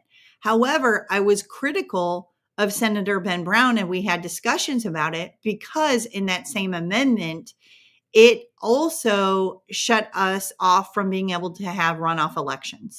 That was the next question. Yeah. That was the next question. Yep. And he didn't have a problem with that. I did. And he kept defending that position. And I just said, I just don't even know how this is a defendable position, because they're always going to get the moderate under these circumstances. That's what keeps happening to us. But if we just had a true runoff system where you had the top two that had to run against each other, I think the conservatives would win each and every time. That's my take on it too. I mean, I used to scream and yell about it at one time. I thought, I don't understand why we wouldn't have runoffs, because I think what it allows more than anything is the manipulation of the outcome, right? Because if you have a lot of money, let's say Kehoe versus Eigel and Ashcroft, if you have a lot of money and you only need to get about 38 to 40% to win, it makes it a lot easier to do that than to get a majority of 50+1. That's a little harder to do. You got to convince more people. You got to spend more money. Your ideology has to be more clear. I think when you can win without a runoff, I think it just opens the door for some malfeasance. And Ben Brown didn't see that when you were talking to him. Huh? I'm surprised he didn't see that. That's the way I see it anyway. But I'm curious what his opinion would be. Yeah, and that troubled me. I mean, almost to the point that I thought maybe I would be a no, but I stayed consistent with the yes. And so those people that think that I'm not a reasonable person, if you saw everything that I see in these amendments, I actually think I am reasonable. I guess that's debatable. But even with that, what do you do with that, Rob? Because now there isn't a fix other than changing the Constitution once again. And I think that people are waking up to that fact that this probably is a correction that needs to be made. And now we can't make it easily. 100% agree. That's exactly how I see it. That's why I was going to ask you about runoffs. I was going to talk to you about closed primaries and runoffs. That was on my list today. I don't know. I think we're in a little bit of a pickle if you really want to move in the direction you and I would like to move. And I was going to say to you, just on a personal note, I think the reason that you're considered unreasonable is because you're effective. When you're effective, when you communicate well, when you stay on things, when you understand the language of these bills and you shove it in the faces of the people that are, I'm not saying they're all bad people, but they do use, what I'm saying? They play games with the legislation in Jefferson City. And I think when you call them out on that and they know that they can't beat you in an argument, then the next play is to discredit you. Don't you think that's what's going on more than anything? Because these people try to, even in my circles, people trying to discredit you nonstop. And I said, well, listen, I said, all I can tell is I had her on the show for an hour. And I said, I pay attention to everything that she says. She hasn't led me astray one time. I mean, there's nothing that she's talked about with legislation that didn't manifest itself over time. I said, so she obviously knows the language in this legislation. So let's pay attention to her. And boy, you are not liked by some of these people, though. Oh, no. I had a new label this cycle. It was a trans Republican. And I'm like, wow. Okay. I guess now I'm being called a tranny. I trans Republican, Marxist, communist. Yeah, I got called all those things going through this. And I was pretty quiet about it. Yeah. The only thing that I spoke out against was 5. I was concerned about 4, but I could see both sides of that argument. 5, I was like, I just would not give these people that much authority. I just wouldn't do it. I would not allow, for me anyway, I said, look, I don't vote in Missouri. I said, but if I did, I would not allow the legislators to have this much power because every lobbyist in Missouri is going to be knocking on their door saying, don't tax us, don't tax us, tax us, don't tax us. I said, I don't trust them to begin with. So why would I want to give them that kind of authority? And when you said there were little holes in the language where you could have toll roads and you could do all this stuff, I said, if there's an opportunity at some point, they'll drive that little crack and they'll open it up. And I don't want to give them that authority. And I think most Missourians agreed. Yeah. I mean, that was a slam dunk. I was surprised. You ever seen a margin like that? 83-17? No, I was shocked by that outcome. If people would have asked me what I thought it would have been, I would have said, 30%, maybe, maybe even 40% that were opposed, or I'm sorry, for 30 or 40% for, and 60, 70 opposed. I was shocked by those kind of numbers. But again, I run in Republican circles. So, you saw a lot of people that are like, well, we elect them, so trust them. And I'm like, well, maybe if they had a record that I could look at and say the history proves that we should trust them, but the history that I have shows the opposite. Like I can give you 100 reasons why I shouldn't, and that's based on the last 2 years. So I gotcha. I'm the same exact position you are. Got to ask you a couple other questions. I'm just curious to pick your brain because we haven't got to talk in a while. Yeah. The way this Congress is set up, do you, or the Jefferson City, do you think that there will be a legitimate primary opponent for Kehoe as governor? Because when the top legislation that you put forth, which was to get rid of Missouri's income tax through a process, and that goes down 83-17, I would look at that and think, okay, this guy is in trouble. If his number one agenda item is to get rid of income taxes, and his number one that he goes out and he's talking to Laura Trump about it, he's on all of these shows and he's pushing for Amendment 5, and it goes down 83-17. I would see, and I'm not not in the game, but just from an outsider's point of view, I would look at that and say that guy is vulnerable. Do you think he's going to get some form of primary challenge in the Republican Party in 2028? I know that there are a couple of people actually discussing it, but I don't know how serious they are at this point. I'm not sure that they know how serious they are. So I can't say how serious they are because I'm not sure that they know how serious they are. Who would you pick? If you could pick one person right now, who would be the next governor if you could pick it? I said this before. If I could pick anyone out of the House of Cards, I would actually pick John Brunner. Yeah, because I know John. He basically turned his own family business around, and when it comes down to it, Missouri's a business like every other, and he has strongly held convictions, beliefs. So all of that. I mean, if I had to pick anyone, I think it would be John Brunner that I would like to see. I don't think John Brunner's going to run, but you're just asking me if I could pick. Big name. I mean, if he ran, he'd probably he'd be legitimate adversary. Yeah. Right. Yeah. Okay. Now I got to ask you this one too, because I'm curious how you think Amendment 3 is going to play out. Now, this is the abortion amendment, and I was with you when we were in St. Charles, and you were asking a lot of questions. What is your take on Amendment 3? I know that you're going to vote for it, but you're going to you don't love it, but it's better than what we have now. What is your take on Amendment 3 from a personal standpoint? And I don't think that has me personally. I don't think Amendment 3 can pass, and I'll tell you why, and then I'll let you respond to it. Okay. I don't think the Democrats are going to take that tact. I think it's going to be that's a religion to them to have women's rights and abortion on demand and that kind of. That's an actual religion on the left. Yep. And then I think what's going to happen on the right, if it's a 55-45 state, I think on the right, you're going to have 25, 30, even maybe 40% of people that say, I cannot endorse abortion into our Constitution. I just morally, I can't do it. So you're going to split the right and the left will be united. And I think that amendment I personally don't think it has a chance in the world of passing. What is your take on it? Well, I was asked not that long ago what I thought the amount of people on the right, what that percentage would be that would not go for the new Amendment 3 and would have to vote no because of their sincerely held beliefs, and convictions against those carve-outs.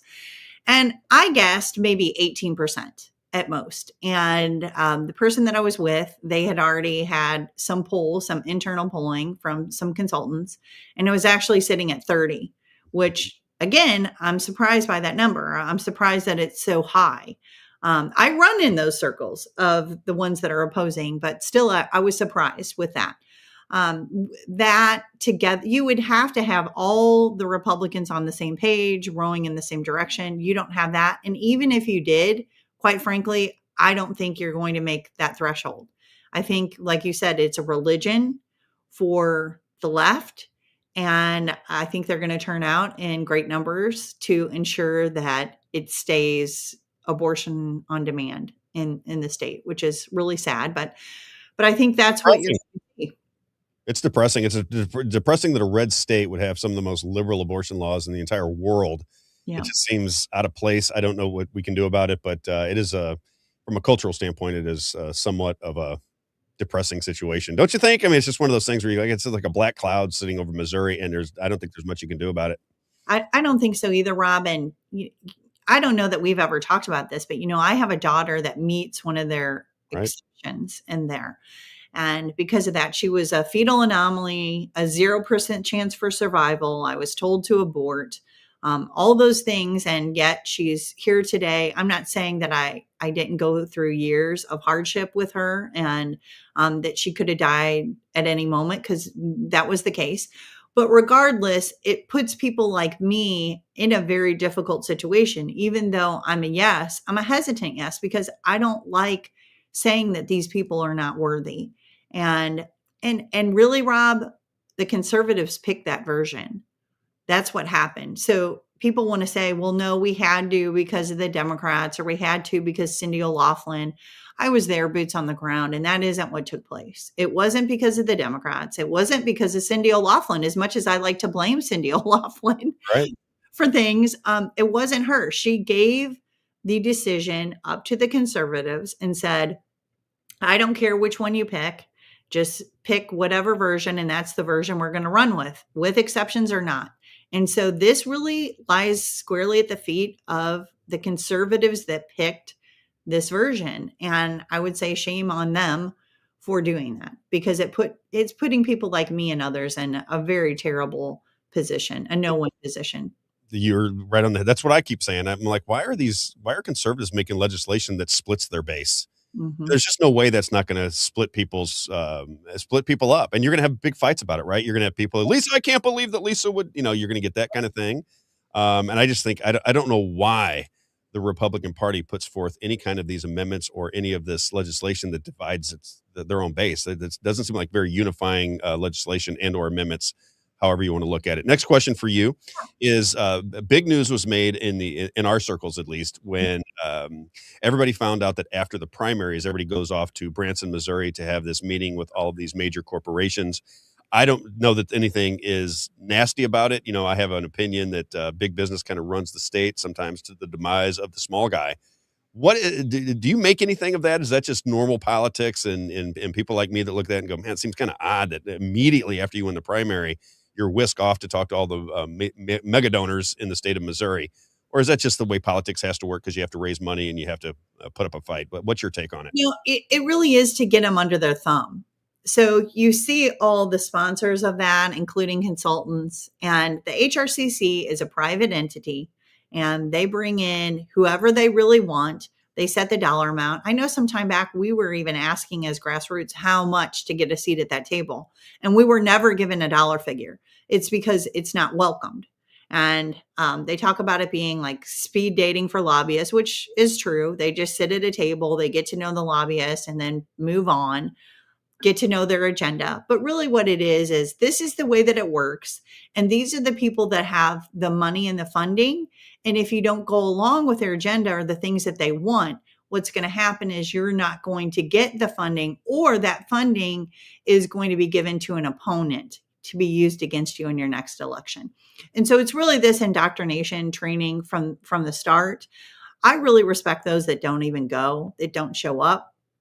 I say don't show up. We have others that say, well, just show up to experience it. But in my opinion, what I've seen, Rob, is a lot of people just succumb to that system. So why put yourself in that position as a newbie?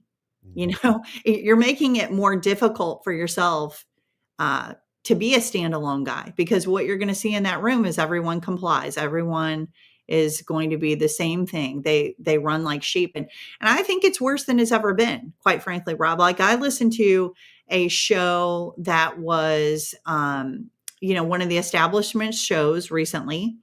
And what he had to say was almost mocking the conservatives that were in there, because they haven't been standing, because they haven't been doing the hard things. And it was kind of like, oh, are these guys going to really go in and do anything though? Because anybody that's been there at all knows that there's a lot more to be done than what we've seen out of the supposed conservatives that are in there right now.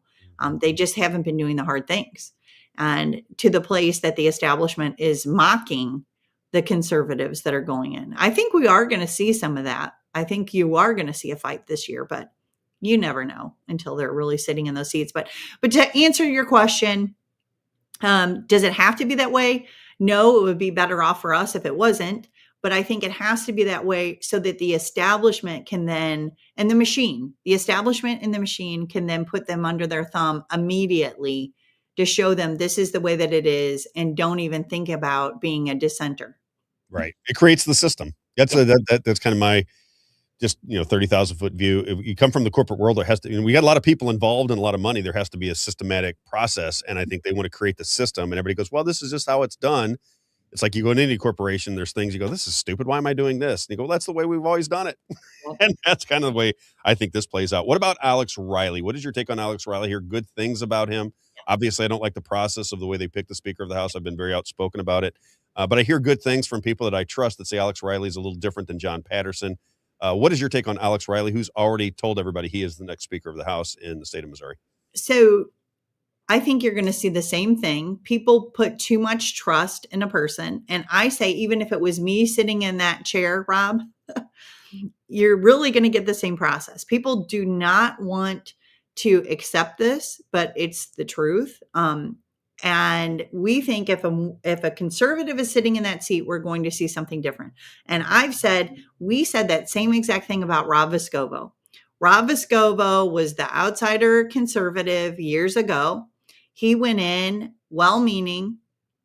And after his term was over, I told him, Rob, this was the worst session I've seen yet. So don't hold any faith whatsoever in Alex Riley being any different. And I'll say, based upon, I did that scorecard in 2025. He was worse than Patterson on my scorecard. Really? Yes. He was worse. Not saying that Patterson did a very good job on that scorecard, but Riley was worse. Why was he worse? Because he was showing that he'll bend the knee to the leadership for whatever needs to get done. And that's exactly what these guys do. And so I say, hold them accountable. That's all that can be done at this point is hold him accountable and watch what he does. Now, what I see, Rob, that I'm more concerned about is on our side, when we do get these so-called conservatives in, that there's an unwillingness to hold our own accountable. Right. Because they were our own. And to me, that starts getting down a slippery slope that doesn't benefit any of us. If we can't hold our own accountable, then we become worthless. Yeah. Do you agree with Act for Missouri? More people need to be down at the Capitol watching what's going on, reporting on it, spreading the message. That's one thing that I don't have to be down there very often to not like it. I'll just be honest with you. I've been down there maybe a half a dozen times in my life. Every time I leave, I'm more disappointed in what I see. And I think that, Missourians who've never been down to Jefferson City and watch these people make legislation, watch them behave, watch how they communicate with citizens, you probably, if you're like me, you're probably not going to like it very much. And I'm wondering, do you take the same point of view as Act for Missouri in saying, listen, the Capitol's right there in Jefferson City. It's in the middle of the state. You can get there nice and easy. You should check it out on occasion to understand how you're being governed. Because most people don't do it. Usually when you go in there, there's not many people there. Last time I saw you there's what, maybe 15 or 18 people sitting in the seats watching their government go to work. What's your take on just that point of view? They're spot on. So they have to take the people right now, Rob, they have to take your opinion, my opinion, Act for Missouri's opinion. I say there's nothing like experiencing it for yourself and holding your own guy accountable. I had somebody some years ago, and I don't know, this is like 4 or 5 years ago. And this person was new to politics. And so she said, I want to come with you. I want to, discover what this is all about.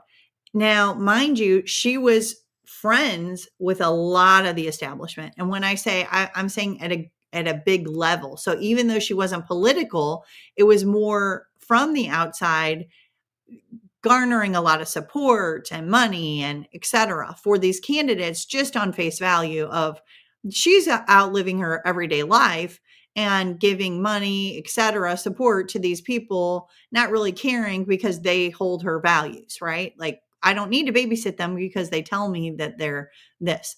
And to a very, very big degree on with a couple of these people. And when she came in, I told her, I said, I'm not going to go into those offices because they hate me.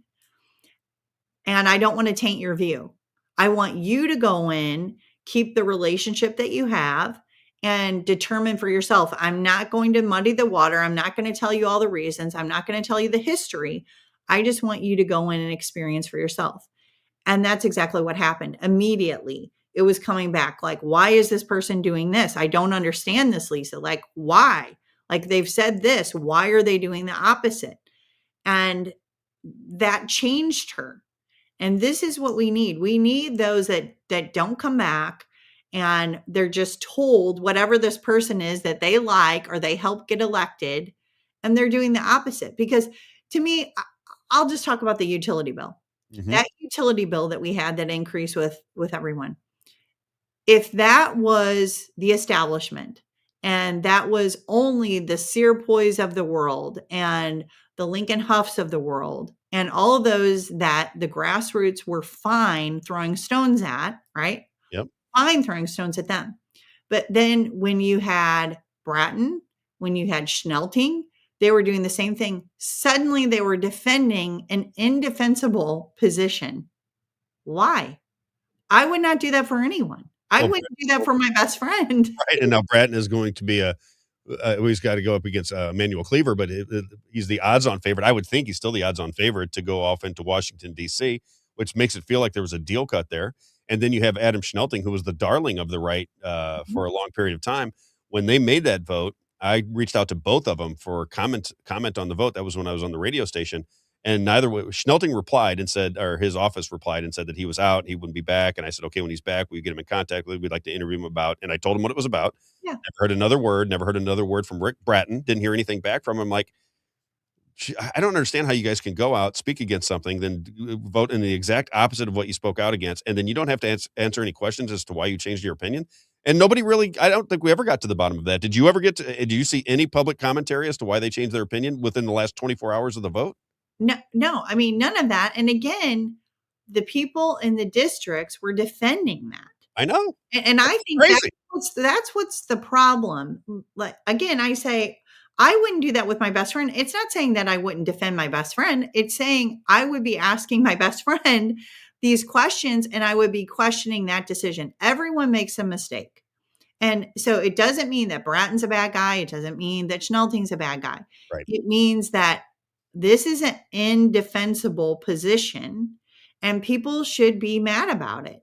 It doesn't mean that you don't have to vote for him next time. It means you have to hold him accountable, because if you don't, this kind of behavior is going to continue. Amen. All right. Last question for you.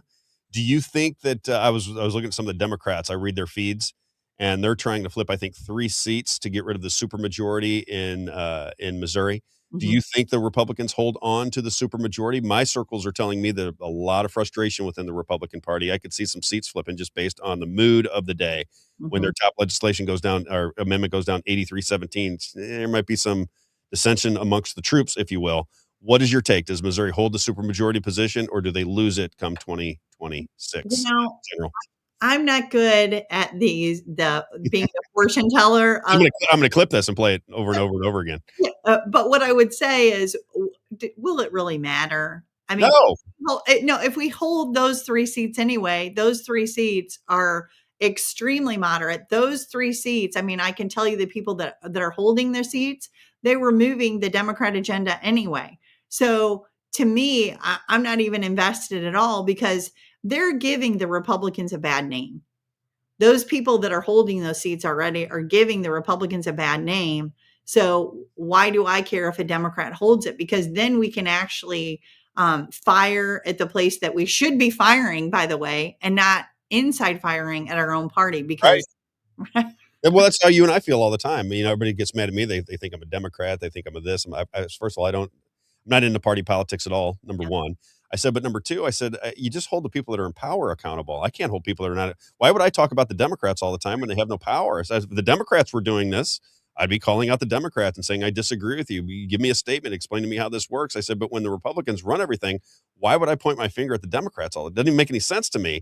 And yet that is the biggest criticism I had on the radio. It's the biggest criticism I have now amongst the Republican circles in the state of Missouri, is that I'm hurting the Republican Party. And I said, I'm just trying to make the Republican Party make sense. That's all I'm trying to do, make it make sense to me. Well, so we had a Zoom call, one of these education calls. And it was so interesting because we had some Democrats that actually were participating in that. And one of them was very vocal, and they're like, we just have to put in more Democrats. And I mean, the Republicans would have really liked to watch that one because I held them to task like I would a Republican. I said, you need to get out of our kitchen and go clean up your own kitchen. And by the way, the hypocrisy of what you supposedly believe and what you didn't stand up for when your party could have stood up for it is just as bad as this. And if you want, I'll give you specifics. And I called him out for how he did not stand or help or do anything with the water issue, and with Democrat Tracy McCreary, which I thought she actually had some sincerely held beliefs about, the utilities and all that. She could have stood and filibustered that, Rob. She did not. And so I called that out specifically on that call. So it's like, don't come over here in our kitchen. You need to clean up your own kitchen, because if you really truly believe these things, then you should be standing up for them when you have the opportunity. Amen. All right. I'm going to let you go. I know you got something going on here. It says Lisa Panette is speaking at the Faith-Based Voters Wednesday, August the 19th at 7 p.m. The subtitle is called Dropping Legislative Truth Bombs That Affect Your Everyday Life. This is at the meeting room at Afton Police Station, in the community meeting room, Afton Police Station. It's right here on your screen if people are watching. 11500 Bravo Road, St. Louis, Missouri, 63126. Can you blow that up just a little bit, Isaiah? That is the flyer that was given to me this morning. So you're at 7 p.m. on Wednesday, August the 19th at the Afton Police Station. And you'll be speaking. You're the one that I'm sure you'll draw a nice crowd. It'll be Stacy and myself. Both of us. Both of you. Yeah, both of us will be speaking. And before we go, I would be amiss to say also, we didn't talk about Wolfen, Durnell, Elliot, Whaley, Titus, Jordan, all of our good guys that really stood up against the system, Rob, against all the money poured against them, they won their House seats back. Isn't that fantastic? Doing the right thing does pay off. So and maybe there'll be a message to some of these people that always play the game. You know, you can win your election by actually being a decent, honest, conservative Republican, which is what people think they're getting when you go off into Jefferson City. The people you just named, Wolfen is my favorite. I just think he's a very charming, well-spoken, honest. He's very easy to communicate with. I just dig him. Who are the other ones? I know Lisa Durnell's a big name. People really like her. Titus. Who are the other ones? So you have Elliot, Keith Elliott. Love him. Great guy. Yep. Burt Whaley. Burt Whaley, yep. Okay. Bob Titus and Steve Jordan. And you know what these guys remind me of is back in the day, we actually had men of character that would stand because of whatever was right. And if it was right, then they would be convinced and they would do the right thing. And that's who these guys are. And Lisa Durnell, you know, she's just been amazing. She's meticulous with the legislation. I don't know that I've met anyone quite as meticulous. She wants to get it right. And she doesn't care. She'll go to the mat for the people. And I love that. So I love that we had all these wins, Rob. These are great wins for the people. I was talking to some of my friends and I said, I thought that for the grassroots community, people like you and I thought this was a great day for us when the primaries, and I thought it was a great day. And some of the people in St. Charles County were really deflated because they wanted Jen Olson to be the election director. They were upset that Bill Eigel didn't win. So they were upset about that. I said, but you got to look at it in totality. In totality, we got a seat at the table now. When you overturn, especially Amendment 5 in particular, 83-17, that means that people are starting to be a little bit skeptical of the pie in the sky. It's going to be great. We're going to get rid of your income taxes. It's going to have a big boom in Missouri and this kind of thing. Right on the tail of all the AI data centers that nobody seems to want, on the flock cameras nobody seems to want. People are like, I don't trust this. And that's because I think they're getting more skeptical, which I believe is good. I don't know if everybody does. I think it's good to be skeptical of your government. You got to ask questions. You got to get answers. That's the way it's supposed to work. Yeah. Fair enough? Yeah. Well, it's great catching up, Rob. Great catching up to you. Great to see your face again. And by the way, I saw a picture of your daughter on Facebook the other day. She is your spitting image. It is amazing how much she looks like you. Holy cow. Everybody says that about my son. And I said, that doesn't compare to Lisa. I thought that was you when you were younger. It was flipping through my feed. And I saw it and I thought that was a picture of you when you were a kid, and it turned out to be your daughter. I said, wow, that is amazing how much she looks like you. All right. Lisa Panette, Shield, Maidens of Missouri. One more time. You're going to be Wednesday, August the 19th at 7 p.m. The title is called Dropping Legislative Truth Bombs That Affect Your Everyday Life. It is in the community meeting room at Afton Police Station, 11500 Bravo Road, St. Louis, Missouri, 63126. If you have not had the opportunity to see Lisa and Stacy speak, I highly recommend it. I think you two, from not being inside of government, being on the outside, putting a check on government, I think you two are incredibly well-spoken. I think you're brilliant when you look through legislation and tell people what to expect and what to look for. So I highly recommend, if you're somebody who cares about your community, cares about the state of Missouri, show up. Wednesday, August the 19th, again at 7 p.m., dropping legislative truth bombs that affect your daily life at the Afton Police Station, 11500 Bravo Road, St. Louis, Missouri, 63126. Lisa Panette, everybody. Have a great day, Lisa. Thanks for coming on. I appreciate it. You got it. All right. Isaiah, that was nice. It was nice to see her again. We spent a lot of time together on the radio station, so always good to catch up on Missouri politics. It was such a departure, right? And then she knew the Wilkes people. How crazy was that? I know. I actually I wanted to talk about that because I definitely got to do some, I would say, doctrinal correction, right? Yes. Well, that's what I want to get across. You and I do not hate people that have different beliefs than us. You and I talk about No. We're just pointing out that a lot of people believe one thing. Yes. And behind the covers, it's a little bit different, and people don't recognize. Yes. All we're saying is, because people think that they're aligned in the same. They think, oh, they believe the same thing I do. Correct. When in fact, I will tell you this. I have no problem saying this because I can prove it through the Bible. Is that they are not Christians. They are not Christians. They are not going to heaven. I can tell you that. They do not believe in the same gospel that we do. They believe in a false gospel. That's what the apostles called it, is a false gospel. They said that they would call them, they would be leading people astray. Because, and the reason we know this is because in Acts 15, Rob, there's something called the Council of Jerusalem. It's in the Bible, so it's easy to find this. And when the first believers were coming about, many of them were Jewish, right? Because this is happening in Israel, right? Yep. But it quickly branched out to non-Jewish people. There was non-Jewish people already in Israel in the surrounding areas. So as the gospel is getting preached, it's getting distorted because the apostles can't be everywhere, right? So people are distorting in different areas. And one of the distortions was that Gentiles need to be circumcised. Not only do they need to be circumcised, they actually need to adhere to the Torah, to the law, to the Mosaic Jewish law. So even though you believe in Jesus, you need to become Jewish, basically, which I understand in kind of a conceptual way because Jesus was a Jewish Messiah. That's the fulfillment of Judaism, right? And so we have clearly in the Bible that the apostles went out and preached against this. It was so important to them, Rob, that they wrote a letter and they sent people out to these cities to tell them, hey, this is a false gospel. These people are distracting you. You do not need to do this. You do not need to. Yes, you do not need to adhere to the laws of Moses.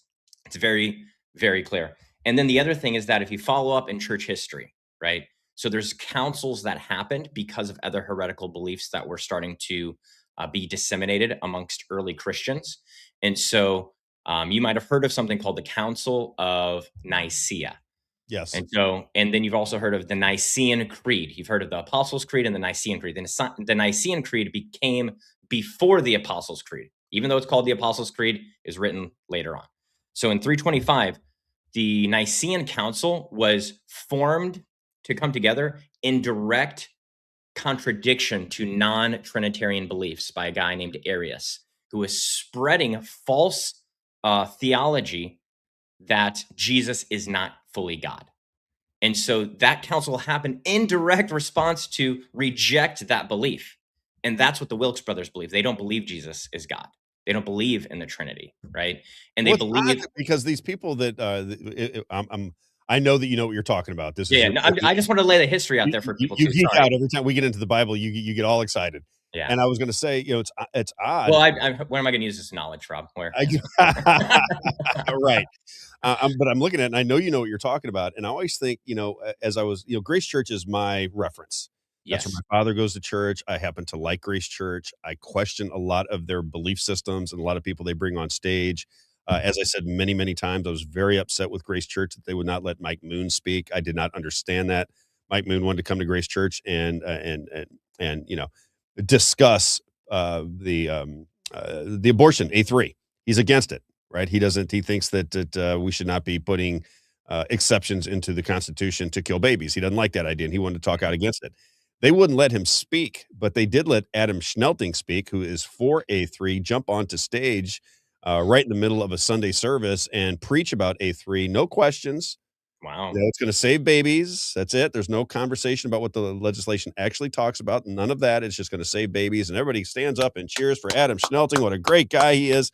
And I'm thinking, well, that's fine. Adam Schnelting may be a great guy and he may be onto something, but we're not going to let the guy that wants absolute no abortion whatsoever speak at my church. You're not going to allow him to even jump on stage and give his point of view. Why not? And it always bothered me. And then I started to notice, and I've talked about this routinely to friends and family about Grace Church. And this is not a negative of Grace Church, just my opinion on what I see there. It's the same as many of these churches. Everything is based around Israel. Yes. Everything. I mean, you go there, it's Israel. Got to protect Israel. I love Israel. No, Israel's the greatest. Israel, more people talking about Israel. That's why I wanted to point out where these. I live in America. Can we talk about America for a minute? I'm an American citizen. I don't, whatever Israel does, fine. But I don't know Bibi Netanyahu. I don't know their Mossad. I don't know anything about it. All I know is what I see on TV. But what I do know is that my neighbor's having problems keeping their lights on. And I know that my children are having trouble getting their lives started. I know that my kids are having trouble buying homes. I know that my borders are wide open. I got crime all over my streets. Did you see the Cardinal game yesterday? The Cardinals are one of the most exciting teams in baseball. They're sloppy. They're young. Well, especially now with where they're, hey, we can get to the playoffs. We can make it. 1,000 people down there yesterday. And the St. Louis Cardinals, because as my dad says, I assume this has got a lot to do with it. People don't want to go downtown because they don't feel safe. Yeah. As crazy as that sounds, to me, I mean, I don't feel unsafe down there, so this is not the way I see it.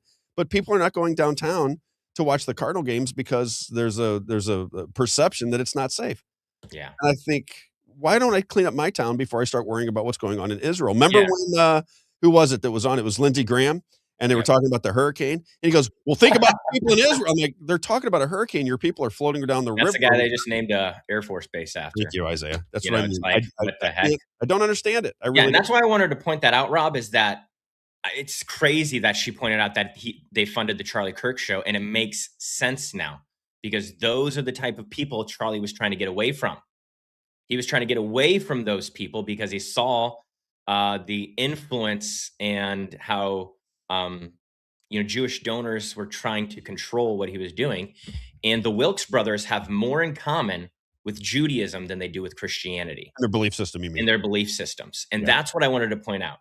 And so you have PragerU, which me as a Bible college student, I had no idea that Dennis Prager was Jewish because I didn't look into it because it's sold to me. Did I inform you? Was it Rob Carter? Yes, that informed you? Because it's sold to me at Bible college as if it's a Christian organization, Rob.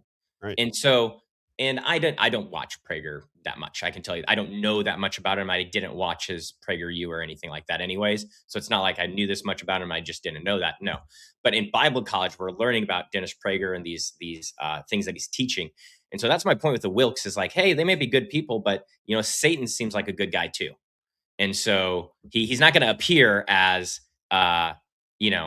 someone who's going to be turned off. You're not going to look at him and be turned off, right? No, Satan wants you to be lured in.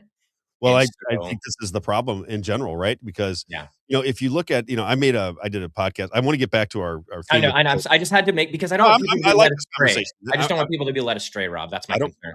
Absolutely, I don't mind diverting here for just a minute. I was just getting ready to say something. What was it?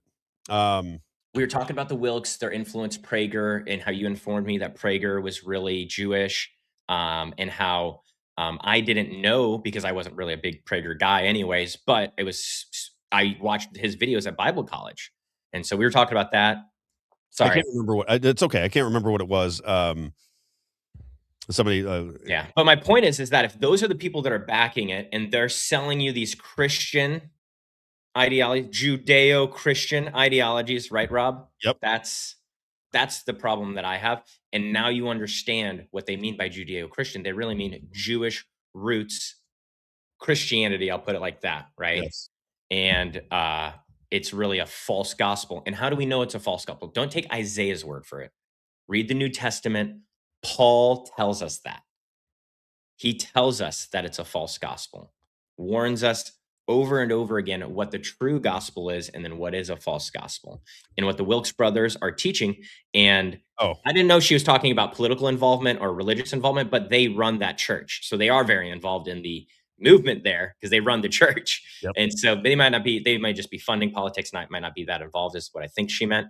But, not only do they believe it, but they're preaching it, Rob. And they're converting people to their beliefs, and that's dangerous. And those are the people funding the Daily Wire and PragerU, and apparently the Charlie Kirk show, which I imagine they still are now that Charlie's gone.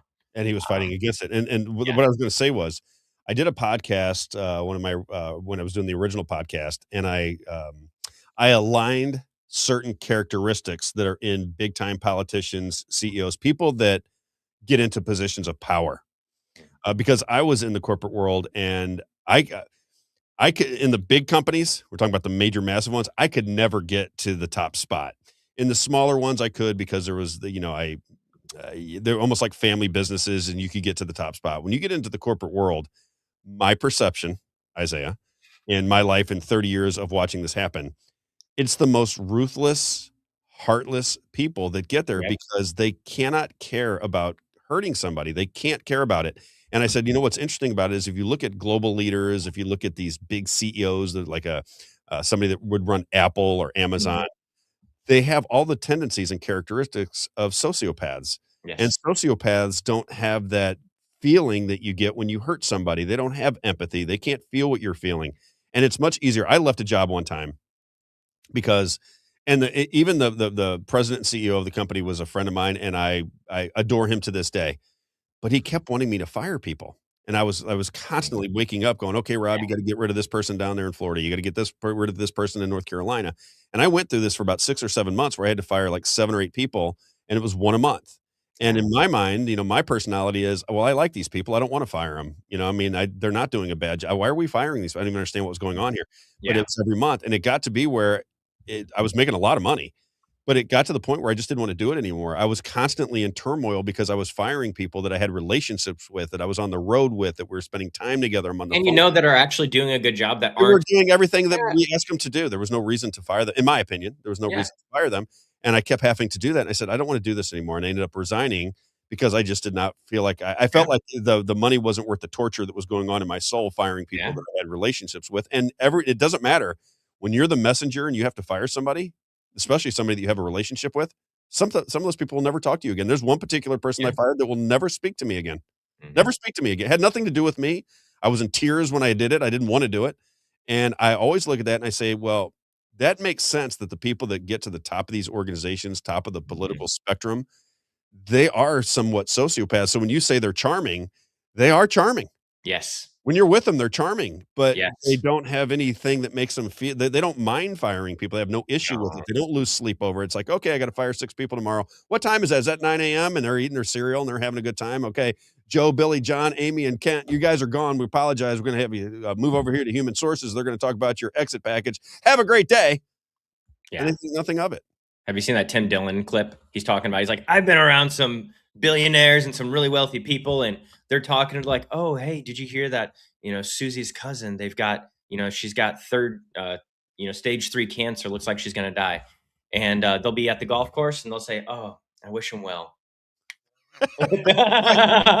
It's true though. It is. True. Yeah. It is what I noticed is most of the people that get into positions of power, they don't really care about people the way you and I do. They would not have any problem with anything really, so long as they get to keep their status and their position and their money. That's really the reality of it all. That's my concern with the Wilkes too, is that they started this church when they're billionaires, and Kevin Gotch points out all churches are business, and it's a 501c3. Why are billionaires starting a church, Rob? Well, you get to, you could say that they're doing it for all the right reasons. They want society, or you could say they have a ideological bent that they want to shove down people's throats. That's the problem, is you can never prove any of these things, because how do you prove somebody is. Well, now they can get can't prove motive all the time. Yeah, now they can have no income, basically, if they run it through the 501c3. They don't have any income. They're given a housing allowance, different things like that. So I really want to try to get that guy Nathan Apfel on here, who's the religion business guy. Have you seen that? No, get him on. Yeah, it'll be very hard. He's been on like Sean Ryan and stuff, but he's got a 7-part docuseries called The Religion Business, talking about not just Christian churches, but like the Mormon church and different things like that, and how religious organizations, really, they're landowners and things like that a lot of times, because they have all this property or these ornate buildings that aren't even used for worship and things like that. So he's exposing a lot of the good things that are for people to be aware of, I would say, right? Like, oh, hey, did you know that this pastor has a private jet that he bought with church funds? All pastors know that jets. Yeah. Well, I do know some pastors that people gave them a jet. Now, I do know people like that, and I think that's different. Like Trump was giving. Yeah. I do know a pastor. Someone gave him a jet and pays for him to fly wherever he wants, so the church doesn't have to pay anything. And so, that's different, I think, than a church buying a plane and paying for it. But not a lot of people like their pastors owning planes. You know what I'm saying? Yeah, I'm kind of on that bent myself. I don't. Yeah. I think when things turn into, I don't think there's anything wrong with it. Let's say that. What is what's the one that the spiritual advisor to Trump? Let me get a little bit of her. Paula White, yeah, but she would be another person that I would say is a false gospel person because of theology that she holds that teaches false theology. Right. Let's hear from her real fast. You want to hear from her? Oh, please. Let's get a little Paula White here. Let me see if I can find it on my little sheet here. Philip, that's funny. He did the money mouth emoji. Yeah. Maybe, where is she? Here we go. Let's I'm not familiar with White now. Sorry, this will take us right back into Trump. So now we're going to transition from religion, which is what we were talking about. What's really going on with Donald Trump? This whole thing, for me, I don't know, kind of mushroomed when I started realizing that the Church of Satan, the highest degree is the 5th degree, which is called MAGA. I went, that's a little bit coincidental. Let's take a look at this. And it started, Did Ronald Reagan use the MAGA acronym too? A couple of them did, but Donald Trump took it too. He didn't use it like I don't think. Yeah, I was gonna say I don't think Ronald Reagan really. I think he said "Make America Great Again." I don't know if he necessarily coined the MAGA. Trust me, I was a big Reagan fan, so he was not walking around screaming MAGA all the time. But let's get a little bit from Paula White here real fast. Mahanda rabosoko, mahanda akasata, reke yamanda raboko sokota, ronda yakande eke seke la mama manda rabakase, meta rabakande la babakaso, yalamana niana no, sakayato yakande, yamakato yabatadia city akano yakatara city. Power! I got to get that power in there. But this is what I'm talking about. I think there are people that crave power, and they will say, do anything for power. It's, if you look at, I studied serial killers when I was young. I just thought it was fascinating to me that somebody could go out and lead a normal life, and everybody go, oh, he's so great, he's so wonderful. And then when his wife goes to bed, he jumps in his car and goes and finds somebody and strangles him to death and kills him. And I'm like, how in the world? I look at this right here, and I look at this Paula White, and I think, what a cuckoo bird. My opinion, not everybody's opinion, but I look at that as cuckoo nonsense. And then, there's another video that we had of her where she's going, I need $100,000 today. I can take one of you for $100,000, 10 for $10,000, 100 for you at $1,000, but we need $100,000 before we leave here. We're not leaving here until we get $100,000. And I'm thinking, this is the guy. I've never been to a church, Rob, because I would never step foot in a church like that. President of the United States, Isaiah. That's the spiritual advisor to the President of the United States. Yeah. Makes sense that one for me. I have no problem with teaching of giving to the church. I think it is taught. It does teach in the Bible to be generous to the poor and things like that. But when you're telling people we need 100,000 today, like that is outrageous, right? Yes, I think it's totally insane. A little bit more, because I didn't understand what she was saying the first time. Let's see if we can figure it out.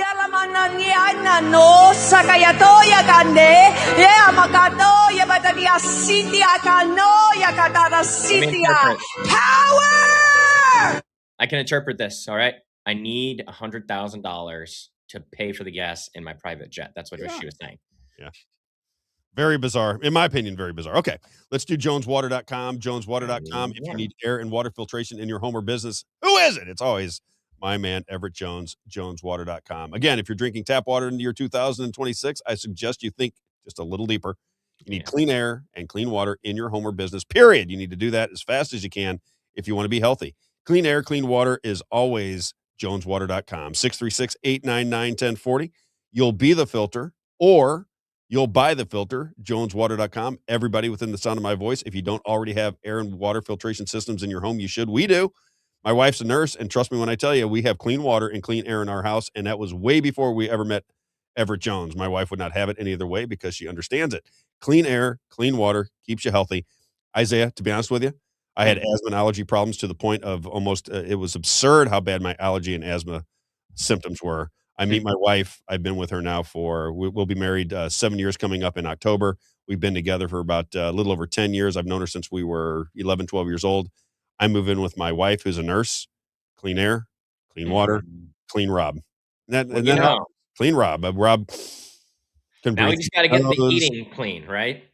Everything's working as it's supposed to, because my wife knew how to take care of me, and she said we have to have water filtration, which we have, and we have to have air filtration, which we have. And all of a sudden, when I'm at home, I'm not dying. I go into St. Louis. I go to my buddy's house. I think it was one of the first times we were working together. How sick was I? It was barely. He's like, oh my gosh, I woke up. I can't breathe. I don't know what's going on. And I love my buddy. I can't stay there anymore.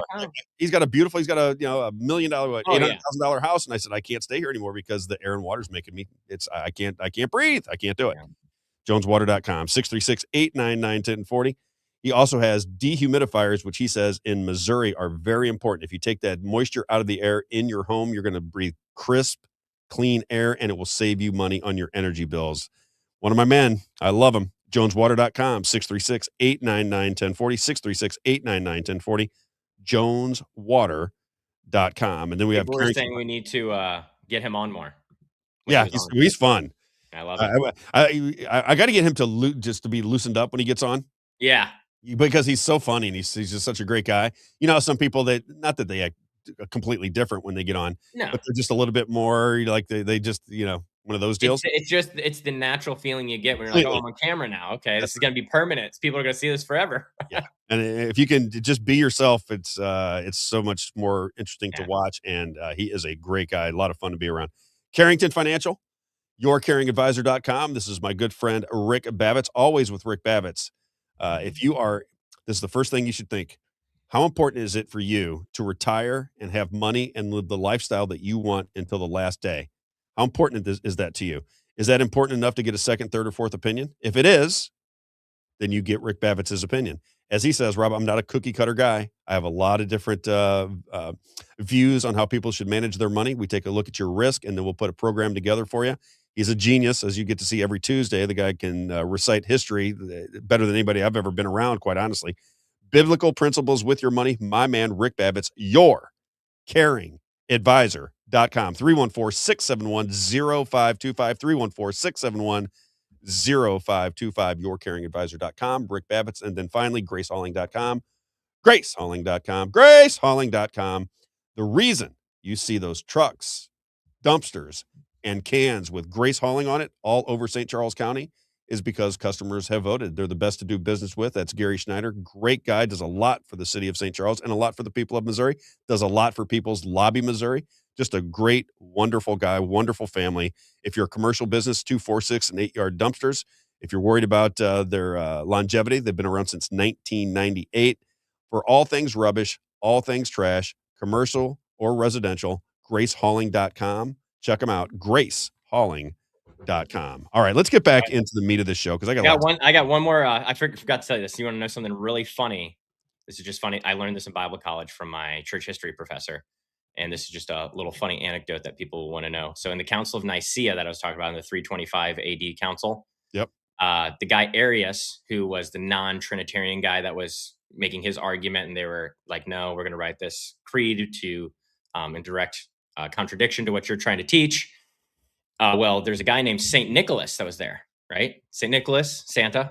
Mm-hmm. St. Nicholas stands up and punches Arius in the face. And so my teacher's always like, yeah, Santa Claus punched him in the face because he was a heretic. And so I always thought that was funny. I was like, that's such a, because now in my head, all I think of is a big jolly guy in a red suit standing up and punching a guy in the face for being a heretic. And so I just thought, I always thought that story was funny when he would.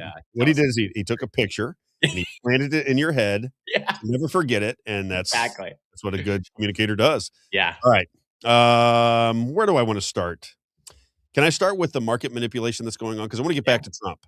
My man Mitch. Hey, Mitch. I see Mitch in the aisle or in the chat. So we got Steve. He finally woke up from the beach. No, yeah. In the car with his girl again. My man Steven MK Ultra is in here. That's my friend Adam. Good to see you, Adam. All right, let's do this. Let's I want to continue on with the back half. So if you were watching the first half of the show, we were talking about MAGA. That is a term used in the Church of Satan. The highest degree of magician is MAGA, M-A-G-A. It's in the Church of Satan handbook written by Anton LaVey, as I understand it. And I kept saying to myself, is it possible that all of this adulation that's being thrown at Donald Trump because of our perceptions, should we question it just a little bit? So today, we're devil's advocate. We're going to push back against some of the Trump notions and ask if the people that are supportive of Donald Trump can answer any of these questions, or if they bother them at all. Is this no big deal, Rob? You're nitpicking. I understand all the different viewpoints. I look at some of the things that Donald Trump does, and it gives me incredible pause. It does. The sex with the daughter thing just was so bizarre to me. The saying that Hillary Clinton was the devil, putting out WikiLeaks where he shows during his when he was running up to the election of 2016, he was putting out WikiLeaks drops, and he was talking about WikiLeaks all the time as he was performing at his rallies. And he was putting out information that Hillary Clinton was using taxpayer money to go to Saudi Arabia that was funding ISIS while we were in the middle of a terror war. That's where they said Hillary Clinton funded ISIS. She funded Well, that's where that came from, was WikiLeaks. Donald Trump is exposing this in his rallies as he's running against Hillary Clinton in 2016. And then as soon as he wins, he has a luncheon and he gives her a standing ovation, says, I have so much respect for these two people, and points to Bill and Hillary Clinton. And I went, what? What is going on? And nobody can answer these questions. Nobody can answer the questions about COVID intelligently. Nobody can ask the questions of why he's still recommending boosters, and nobody can understand why Anthony Fauci was his big hero. Marjorie Taylor Greene just did a podcast, and she said, "Don't let anybody tell you any different." She goes, "I was there. He loved Anthony Fauci, loved him, loved him." And that rings true to me because when Donald Trump was in Georgia and the crowd was chanting, "Fire Fauci, fire Fauci," he stepped away from the microphone and said, "I'll take that into consideration." And then 45 days later, he gives him a medal of commendation. And then when asked about it, he said he didn't do it. And yet there's nothing, he's still saying warp speed was the greatest accomplishment. I mean, people should think about these things. That's all I'm saying. Because if you look at it rationally, you have to have questions about what Donald Trump's motives are. You have to have questions about it. Good Lord. Because he has an enormous amount of psychological power over our country right now. There are people, he is inside the noggin, whether you like him or don't like him. He is in the noggin of a lot of people. And the MAGA cult really believes in him. He's kind of a messianic figure. He is. I'm not saying all the people that are MAGA. Me and you we'd be considered MAGA, maybe previous MAGA, but MAGA, and we don't believe he's some type of messianic figure. No. However, but I did act like that, Isaiah, for a long time, and I have to come clean with that. For me to be disrespectful to people that are still in that camp, or even to say that they're wrong necessarily. I was there. I was probably. That's why I want to make sure people know we're associated with that. Nobody in your life was more of a cheerleader for Donald Trump than me. I mean, I was driving people crazy over Donald Trump in 2016. I wish we could find some of those old posts where people are just going off on you. I should get them. You'll get to see it. Earth Ship Freedom says Trump is a huge bullshitter. Okay. Number one, you said it today. Said it again. Well, that was There's Kevin Gosh. He says we have 2 Jones Air units. My man Kevin Gosh. That's right. All right. Let me get into this though. So I want to play this clip. This is, as I play this for you, I want you to recognize that we're playing devil's advocate on Donald Trump today. So he's manipulating the markets, and he admits to manipulating. Do people understand that he's admitting to manipulating the markets? I don't know if people recognize that, because I have people go, "Oh, Rob, he's a billionaire and he's got to make money and his family's got to make money. We got things coming down the pipeline and he has to make money." I'm like, well, what's that got to do with manipulating the markets? I understand what you're talking about. Yeah. Okay, should I? He's made the most money of any president during his presidency. I would like to be able to manipulate the markets and make much money for my friends and family. That'd be cool. Why can't I do it? He works for me, not the other way around. Why does he get to do it? What about Rob? Mary Stu, Trump is more of a rabbinic figure than anything. Don't throw me off track. That's so good. Let's play clip number 4. Now, here is Donald Trump. Now, he's got Howard Lutnick next to him.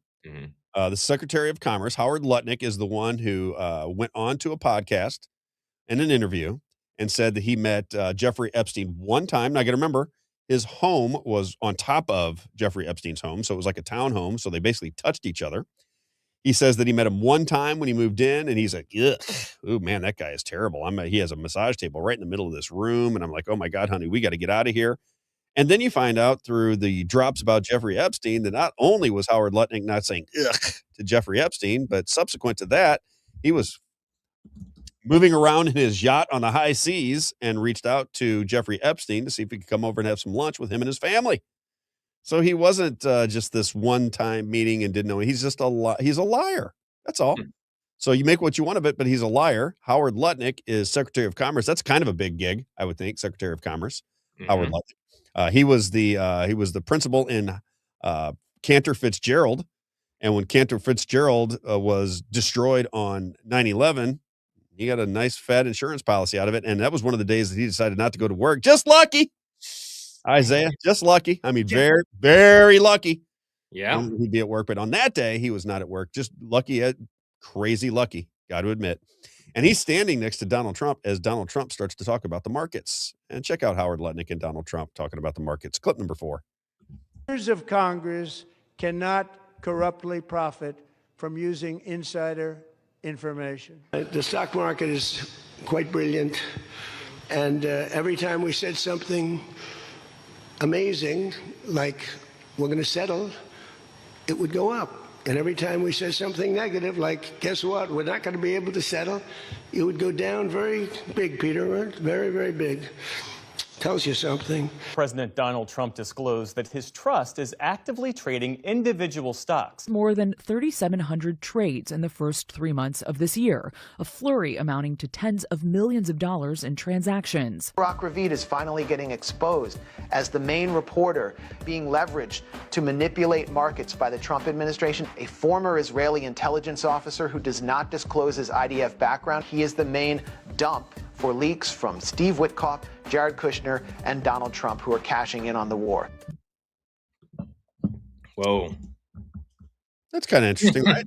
Very interesting. All right. Okay, so take that, do whatever you want with it. Now let's go to, it is clip number 10.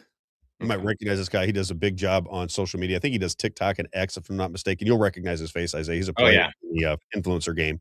Yeah. And he's talking about what just went down with the Kushner family and the LA Lakers. Check James this out. Lee, I think is his name. James Lee. That's right. Yeah. Check this out. Yeah. While this is playing, try to go back and forth so that the camera can try to refocus. It's a little hot on your face right now. No, I keep noticing doing Yeah, it. it's auto changing on the camera. So my wife said I look This is not just straight corruption. The Kushners buying the Lakers for $12.5 billion. Wow.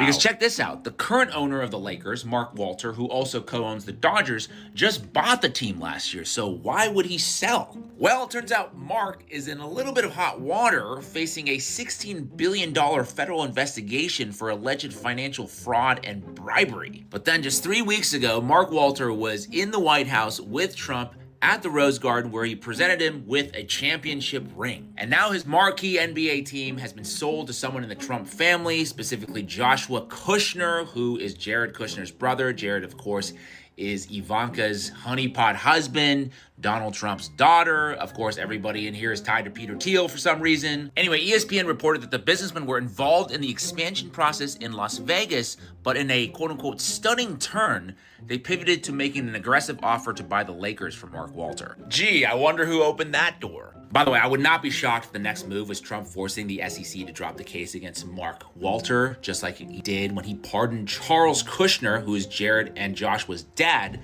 for tax evasion and, get this, trying to blackmail his brother-in-law by hiring a prostitute to sleep with him and then videotaping it. Just another one of those wonderful stories of the golden age. All right, let's look up Charles Kushner, because what we've talked about this before, but I don't know if I've talked about it recently. I want to bring it to people's attention. So what did Jeffrey Epstein do? Jeffrey Epstein had young girls at his disposal, and he shuffled them off to very powerful people. At least these are the allegations, and then videotaped them to compromise them, to get a leg up, if you will, or a leg. I don't know what I want to say there. But he was up to no good. And let's look at what Jared Kushner's father was penalized for. Let's look at Charles Kushner. There he is, very handsome fellow. Where'd he go to school, by the way, Charles Kushner? I wonder. Take a look. I don't really know. I'm gonna guess. Went to NYU. NYU, okay. And Hofstra. And well, what's his face? Jared went to Harvard. Jared Kushner did. All right, let's look at his. Let's go down there. Career, criminal convictions. Read that criminal conviction for me there, Isaiah. That's so interesting. I wonder why he took his mother's name. He did? Yeah. Born to Joseph Berkowitz and Ray Kushner. Interesting. Interesting, yeah. What's that criminal prosecution talk about? On June 30th, 2004, Kushner was fined $508,900. That's a pretty penny in 2004. By the FEC for contributing to Democratic political campaigns in the names of his partnerships when he lacked authorization to do so. 2005, following an investigation by the United States Attorney for the District of New Jersey, Christie negotiated a plea agreement with him under which Kushner pled guilty to 18 counts of illegal campaign contributions, the Democrats, tax evasion, and witness tampering. Oh, wow. Yep, keep going. So the witness tampering arose from Kushner's retaliation against William Schuller, his sister Esther's husband, who was cooperating with federal investigators against Kushner. Kushner hired a prostitute to seduce his brother-in-law, arranging to record a sexual encounter between the two and send the tape to his sister. Oh, he was sentenced to 2 years in prison and served 14 months at federal prison camp Montgomery in Alabama before being sent to a halfway house in Newark, New Jersey to complete his sentence. Now, let's just tie it together again, because you just say, okay, well, this is kind of odd. So you have Lutnick and Trump and all these major players aligned with or associated with at some point in time Jeffrey Epstein. Jeffrey Epstein was using his talents as a coordinator of young women with powerful men, if you will. And then you look at Jared Kushner, Jewish, converts Donald Trump's daughter, who he says the only thing that he can think of when he says, what do you have in common with? He says sex. And then Jared Kushner's father hired a prostitute to frame his brother-in-law and use it as leverage over him, and was ultimately convicted of this type of operation. Mm-hmm. Isaiah? Very interesting. And it's so, look at this. If that were Obama, do you think people would be a little bit more grant of clemency?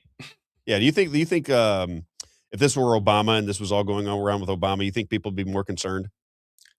Oh, yeah. Like if Obama was doing business with George Soros, yeah, if Obama's child had converted to whatever, and the father of that to child Islam or something was connected to Jeffrey Epstein and was framing people with prostitution and scamming the banks. You got to remember, Donald Trump, he is the one that pardoned Michael Milken, who was a junk bond dealer and another criminal, and he pardoned him. You know, these are, and nobody seems to care. That's what there's a mountain of evidence that would lead you to believe something is not as we have been told, and yet you cannot get, I don't know, was it half the country, 40% of the country? I don't know what the number is anymore, to even contemplate that Donald Trump might not be the hero at the end of the day. I know. It's very strange. Yeah. I thought it was strange. Let's see. What do I know? Okay, you want to go into okay. What do you got?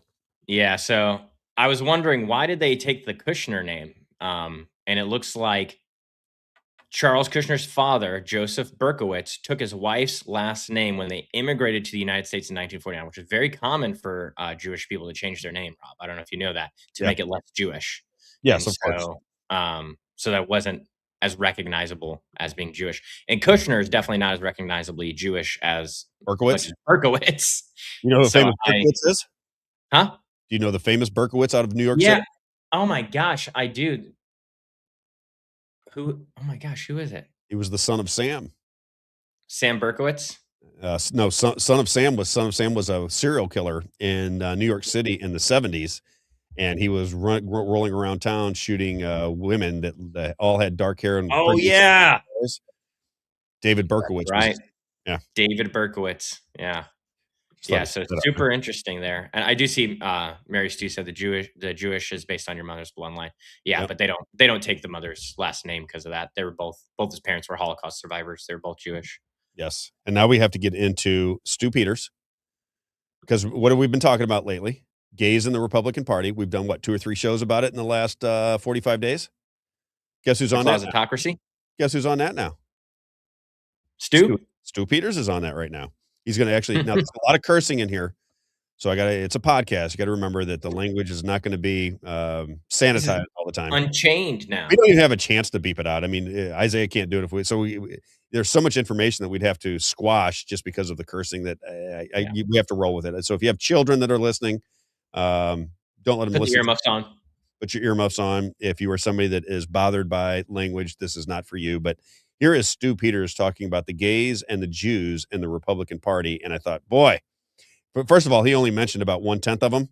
I should do that. I should do a show where I mention all of them, but he mentioned about 1/10 of them. But check out what Stu Peters is up to, talking about gays and the Jewish culture in the right, on the conservative end of the spectrum in politics. Clip number 8, Isaiah. A modern-day Sodom and Gomorrah. It's Weimar 2.0. It's like a big Magnus Hirschfeld dream world where there's not just a little Jew man in every corner, but there is a little homo in every corner too. A little twink homo. That's DC. That's the entire nationwide political system that DC represents in a nutshell. In every activist organization, in every media outlet, in every congressional office, in every government building, in the White House, in the Supreme Court, the list goes on. There are homos all over the place, especially on the so-called conservative side of the fake political aisle. It's full of gays and Jews.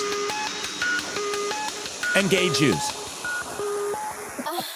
People like Dennis Prager, an absolute disgrace to life itself. This guy publicly advocates for the legalization and mainstreaming of AI-produced child pornography. And closer to the levers of power, what about people like Rick Grinnell? A conservative hero, Scott Bessent, the crossdresser, Tom Cotton. What about the dating couple, Tim Scott and Trey Gowdy? Josh Hawley, William Timmons, until recently, Lady Lindsey Graham. Wow, that's a lot of homos from South Carolina. That is a lot of homos in the Republican Party. Trent Morse, Jacob Halberg, Bruce Melman, the former chairman of the RNC itself. And you can't even stop there. Let's not forget about their friends in the log cabin Republicans, the gay division of the Republican Party. That just kind of illustrates how gay the entire party actually is as a whole. But I digress because we can't stop there either, not without mentioning creeps like Scott Pressler. And mixed in with the Scott Pressler group, you would have Ali Alexander, Milo Yiannopoulos, the gay way Poundit, Jim Hoft, who married a twink-looking Asian boy from the Philippines. What about Shepard Smith? Bruce Jenner, a mentally ill man that pretends to be a woman, a longtime Republican and supporter of Ted Cruz. Even Paul Singer's son is gay, another homo. These people are freaks, and the list just seems to never run out. Everywhere you turn, there is a gay, a Jewish, conservative homosexual. Like Nick Fuentes, like Dave Rubin. This is the conservative movement. This is the fake America First movement, the Zionist brand of conservative media and conservative politics and fake patriotism. This is your Republican Party, the self-proclaimed vanguards of American civilization and Christian values. These people are on your TV. They're on your tablets, on your smartphones, on your computer screens. They're in Congress. They're in the White House.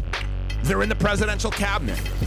And they're sprinkled like gay fairy dust, rainbow-colored, throughout the various entities and organizations that make up the wider political system, the occupied political system. And again, this is all especially true when we're talking about the conservative side of that system. A bunch of queers. Latent, closeted, or openly outright homosexual degenerates. They're everywhere. The whole thing is one big gay orgy with a whole lot of pedophilia sprinkled in. Uh-huh. The twinks. You got to admit, seriously, that's talent. That's talent. Now, again, I always say you have to pay attention to the people that make it to the top. That's talent. That's not easy to do what he just did right there. And he's able to recite that off the top of his head over and over again. You don't have to like Nick Fuentes. You don't have to like any of these people. You can make whatever motive you have going on. You may say they're despicable people. That is horrible language. He's a horrible person for even recognizing it. I'm simply talking about the talent level. That's talent, what he just did right there. That's the real deal. And do you know this story right here? Crossdresser, Tom Cotton. I loved it. You know this story right here? No. So next week, and make this make this note, Isaiah, so I don't forget, because I have this show prepared and I haven't done it yet. I've been nervous to do it. But all of the strange deaths occurring in Missouri, assassinations or untimely deaths with power figures in the state of Missouri, that's another one. So Tom Schweik, look him up real fast, Isaiah. I don't think that's how they spell his name. I don't know if private browser got that name spelt right. See if you can check that out. So here's a guy that was, I want to say he had something to do with money, an auditor of or Missouri state auditor. Yeah, he was an auditor, and supposedly he committed suicide. Supposedly, yeah. Well, I mean that's the story. And then you have the secretary. And he was best friends with Hillary Clinton too. I'm just checking. I doubt that's the case. But there he is right there. So he died, suicide in the state of Missouri. You just had the Secretary of State's chief of staff commit suicide just recently. There's a lot of people in Missouri that have perished when they were in positions of power that nobody even talks about. Nobody even links them together. Nobody says, boy, that's a lot of people that have kind of died mysteriously in the state of Missouri. It's kind of odd considering all the corruption that goes on in the state. Oh, look, check out his schools. Where'd he go? Harvard and Yale. Harvard and Yale. There you go. See, this is what another podcast I did early on. I said the people that die, the people that get themselves in trouble, not just in Missouri, but around the country, are club members that turn against the club. That's where you get yourself into trouble. I don't particularly ever think that I'm in trouble necessarily, right? Speaking out against these people, because I never joined any club. I never joined in and said, yeah, make me rich. I'll do it. I'll do whatever I need to do. Absolutely. I'm in. Could count me in. I think when you join the club and you're in the club and then you turn on the club, turn out the lights, the party is over. Do you know where that comes from, Isaiah? Nope. See, you're not old enough. That was Monday Night Football.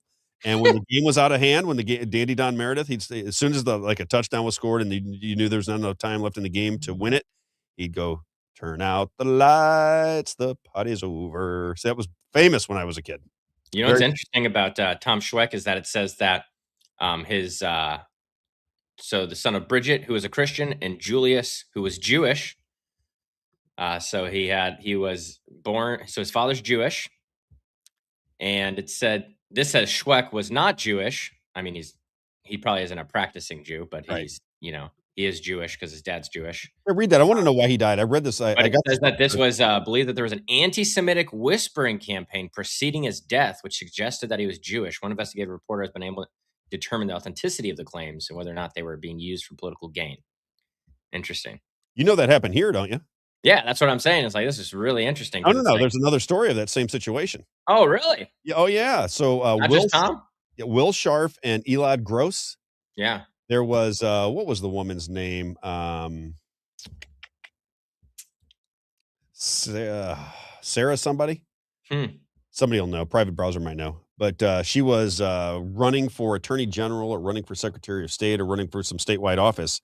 And she went out into the press and said that she believed that Will Scharf, who's now the counsel to the president of the United States, and Elad Gross, both of them Jewish, both of them running for attorney general in Missouri, were tied to intelligence. And I think she insinuated that it was Mossad. Wow. Well, how you like them apples? Oh, interesting. Yeah. Just a little tidbit of information. I don't put anything to it. I happen to like Will Scharf a lot. He was wonderful to me, so I like him. But and Elad's on the show all the time. I hope he's not in the. I don't know why they'd be mad at me. I'm not doing anything. Yeah. So I just think it's not. Yeah, he could be our babysitter, maybe. Yes. Right can we do a like, share, comment, and subscribe? Got to remind everybody: like, share, comment, and subscribe. Like, share, comment, and subscribe. What does my friend Lisa say here? Lisa Payne-Nager. She says. She calls him Shrek, but I don't think it was Shrek. Was a good guy, and the timing and cause of death are surrounded in controversy. A good topic for you to explore. I'm on it, Lisa. Yeah, I'm on it. I actually have an entire show that is put to bed. All I got to do is show up and begin the conversation of all of the information about people that have died mysteriously in the state of Missouri. And again, just conversation that you would have because you'd see a pattern, right? You say these are people in positions of real authority and power, people that are overseeing money, right? People that have that are tied to organizations that could get you into trouble. And there's been a lot of death in Missouri. That's all. Yeah. It says he was running for governor in 2016. I'm not making any conspiracy theories. I'm just saying there's a lot there. Okay. That's pretty crazy. What do you think of Stu Peters going off on the gay thing, which we've been talking about? I love it. Very interesting. Right? Especially people like Scott Pressler. I appreciate what Scott's doing because he's really on the ground trying to get people out to vote. He's doing something. You know what I mean? He's not just talking about it, he is doing something. And so I admire that about someone like Scott. Well, he's the one that said the machines had nothing to do with it, though. And that's what threw me off of his track. Yeah. And so, but the big thing that it didn't throw me off, but I've never been excited about him, Rob, is that it's like, man, where did you come from? How are you just going everywhere? You're popping up everywhere at all these places. Who's funding you to do this? That's my concern, because he has a nonprofit organization that funds all of his his happenings basically. And so who's funding that? I'd be curious to see. Maristu says Israel company acquired a North Dakota data center that was just newly approved. He said something else about this North Dakota thing. We'll have to go back and check that out. And I love information like that because I think that there's a lot of stuff out there in the world that is very difficult to explain that nobody seems to want to talk about. They think it's I don't know, conspiratorial. They think it is not fair. They think it is uncouth to talk about these types of things. Like if I bring up the gay thing, that's going to turn people off. And I say, well, wait a minute. If there's an agenda, right? If there's a gay agenda in this country where transgenderism is being communicated, and you've seen an entire change of sexuality in this country over the course of the last 25 or 30 years, the presentation of sexuality on our television and our music, there's been a culture change that is undeniable to anybody that has lived long enough. Why is that? Can't we just explore why it is? I don't have any problem. I just want to make it very clear to anybody who's has different religious beliefs than me. I don't have any problem with gay people. I believe that is up to themselves and God. That's it. I'm not. I don't like the lifestyle. I would not be happy if my children came out to me and said they were gay, but I would be fine. I'd have to live with it. What am I going to do? But I'm just saying, there's a lot of meat on that bone. If you understand what I'm saying. Yeah, a lot of meat on that bone. I'm trying to figure out. I was just looking around. When did the GOP embrace gay marriage? It says technically they don't embrace it.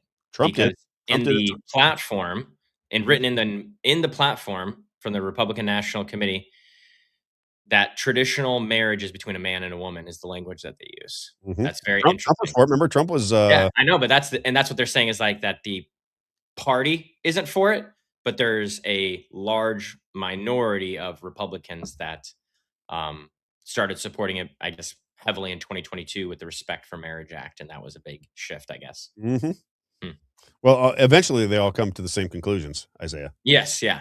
Right. I'm just curious if it had to do anything with Jewish donors being involved, because that's something that's really pushed from influential Jewish people is, homosexuality, transgenderism, those types of lifestyles are okay. Pornography is okay. It's a lot of Jewish people, whether they're religious or not, that's their ideologies because they're very liberal in their ideologies typically. And which is interesting because why does my light keep going on like this? It looks like there's it's I'm the not even moving. Well, remember the auto on your camera? I'm not going anywhere. Doesn't matter. I look like my face is on fire. What's going on there? My wife said I look pale yesterday. I said I'm not pale. She said you look like on the show yesterday. Pale, yeah. You gotta do same thing I've always told you. You still got to do. It's aggravating. What do I got to do? What do you mean? What have I told you to do? What? I told you like a dozen times. What is it? You gotta set the settings on the camera. They're not set. It's on auto. auto. My daughter set them. It's manual right now. It's auto. Yeah. Auto. Yeah, it's not auto. auto. Not auto. No. I thought it was auto you wanted me to do. No. You got to set it manually. No. She's gonna have to go in there and set all the manual settings so they stay the same the whole time. Yeah. Don't be looking in the chat. I know. I saw it. All right, I got another one for you, Owen Schroyer. I thought the Stu Peters one was interesting because we've been talking about this at length and just saying, is there an agenda in here? Is there a motive within the Republican Party that we don't understand? Because we talked about it yesterday. There's two ways to look at these parties. There's one party that is outspoken and says we want to do this. We want to have men going to into the women's locker rooms. We want transgenderism to take hold. We want kids to be able to change their sexuality when they're 8, 9 years old. We want that transition amongst our kids. And that is the left. And the right voters think that is insane and that it's crazy. Right. But then if you go to the right in politics, you have the Log Cabin Republicans, right? This is a gay organization that is Republican. You have a lot of what I think are pretty, again, my gaydar goes off if I can say that. Gays for Trump. Gays for Trump. And I can see a lot of men that certainly appear to me, when I look at them, I go, that's a gay man.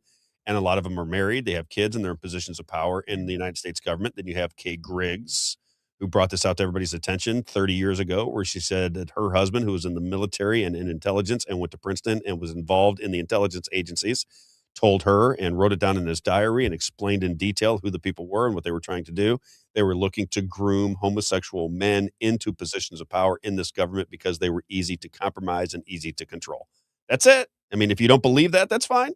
I'm just saying that Kay Griggs talked about it 30 years ago. You just had Barack Obama as the president of the United States. I think there might be something going on there, if you understand what I'm saying. He did have somebody accuse him of being gay and went to court, actually took him to court because he said he picked up Barack Obama, and Barack Obama in the back, he gave him, you know what I'm saying, Isaiah? I don't want to say it, but in the back of a limousine. Okay. He went on Tucker Carlson, explained the entire event. Didn't seem like he was lying to me. And it certainly would kind of jive with what I think is going on with Barack Obama. Then you have guys like Tom Cotton, an Army Ranger that can't do 22 push-ups effectively when he was in his early 40s. I mean, come on. Cross-dressing Cotton. And he called. I don't even know where that comes from. The I don't know cross-dressing. either. I was like, that's awesome. If he knows that. First I've heard of it. But Lindsey Yeah. Graham, there are all the stories about Lindsey Graham. Then you have Hunter Biden come out and say, everybody knows these guys are gay. I mean, come on. It's kind of ridiculous. I think when you meet him in person, it's certainly assumed. Lindsey Graham, if you meet Lindsey Graham and don't think he's gay, then I mean, it's ridiculous. You can tell by his handshake. It's just he's gay. I mean, it's just obvious that he's gay. I mean, you just know it. And all I'm saying is if there's an agenda there and you're coming from the right, if you're coming from a conservative lens and you don't like the gay lifestyle, you don't want it being promoted at the very least, you don't want it promoted on your television sets and in your music and through political organizations, and you don't like that, well, then you might want to recognize that not only is the left pushing it, but the right is holding the door open. See what I'm saying? Mm-hmm. Talked about it yesterday. I said it's not good enough to expose something if you're not going to stop the practice. If I tell you that I don't like the homosexual lifestyle or I don't like transgenderism, I don't like these things, and I say, but here's the path to get it done, and I don't do anything, and then I complain at the other people for doing it, then we're complicit in the game together. And that is what I believe is happening in this country. I think the left promotes insane ideas and convinces the soft minds of some of these people on the left that these things are completely natural and okay. And then I think the right, who speaks out against it, raises money against it, talks bad about it, tries to create division with it, they allow it to happen. They just allow it to happen. It's like everything else. These parties are working in tandem with one another, and we're not recognizing that they're working in tandem together. Again, that is my point. I want to give you Owen Schroyer because, again, I'm trying to get Owen Schroyer on the show. Owen, what is the deal, brother? Let's get it on. He's responding to me, or he did on emails that I sent out, but I can't get him on the show. I want Owen Schroyer on the show. He's one of the few people that I think, okay, young guy from St. Louis. We have a lot in common. He might be mad at me, though, because he is aligned with Kevin Slayton. You know that? Mm-mm. He started in St. Louis with a sports announcer, Kevin Slayton. And I don't think Kevin Slayton likes me too much because I went on his show and told him he didn't know anything about politics and to sports. I think he's busy because he's doing he doesn't have a team. He's got him and one producer like you and I. So he's what he does right here is what I need to get better at. This is what you're telling me I need to get better at. But he doesn't. Does he do 3 hours a day? What does he do? Yeah. How long is this show? All right. I think it's 3 hours. Then I have no excuses. I'll get better. All right, here's Owen Schroyer talking about Donald Trump again. Pay attention. Tell me what you think. Owen Schroyer, clip number 9. Urgence of, I would say, future leadership with Joe Kent, Thomas Massey, Marjorie Taylor Greene, Tucker Carlson. And look, I can do fair and balanced here. I can do neutral. I'm opinionated, but I can cover news from a neutral perspective. Whether you like this group or not, whether you like the new Carlson, Massey coalition, however you want to put it, whether you like them or not, the fact remains that this is the future of political leadership. Maybe you don't like it, maybe you never support it, but if they want to make a serious move and launch a third party for the 2028 presidential election, it will be a serious deal. And it will be such a serious deal that the Republican Party will panic. They will go into absolute panic. And they'll try to tell you we can't have a third party because it's going to cost Republicans elections. And, of course, they're going to be speaking to nobody because we don't care about Republicans. It's like the same thing they do to you with Israel. They say, oh, well, if we don't deal with Iran, Israel will suffer. So what? What do I give a damn? You think I give a damn about Israel? I don't. Hey, if they do a third party, Republicans can't win. So what? Who do you think you're talking to? Nobody cares about these things. You're exposing yourself. You're a party hack, and you're a foreign interest traitor. These messages don't work. This bullying of right-wingers and conservatives doesn't work. And now they're going to sit here and point the finger and say, look, the Democrats platform Hassan Piker. Again, so what? So what? You can cover Hassan Piker all day long. You can talk about the worst things he's ever done, the worst things he's ever said, attack his credibility, his character. I don't care. I'm not defending Hassan Piker. I don't have to. But you know what I do see happening? I see the left wing not engaging in cancel culture. I see the left wing not engaging in gatekeeping. And I know that leads to victories. And so if the Republican Party wants to gatekeep and they want to keep people like Tucker Carlson or Thomas Massey or Nick Fuentes or Owen Schroyer or any people like this, and they want to keep you out of the Republican Party, well, then you will lose. What do you think of that, Isaiah? Because I watched that whole show live because that was the actual show where he talked about Amendment 5. I was going to say the reason I want to bring that to people's attention is because we talked about Donald Trump, and do you trust Donald Trump? Are you buying into the fact that he's a Christian? Do you really think he's doing the right things? Is he playing some Machiavellian game, or is it all a grand illusion? Because if it's an illusion, we need to talk about it, because more and more it appears to be an illusion to me. Yeah. Owen Schroyer got there late. Owen Schroyer is a major player. If you don't know who Owen Schroyer is, if you're listening from around the country, you don't know who he is. He was holding out the hope for as long as he could. I got frustrated with him because I think he's an enormous talent, and I like the fact that he's from St. Louis, right? So he's a talented young guy. He works his way onto InfoWars with Alex Jones. They have a falling out. He does his own podcast now.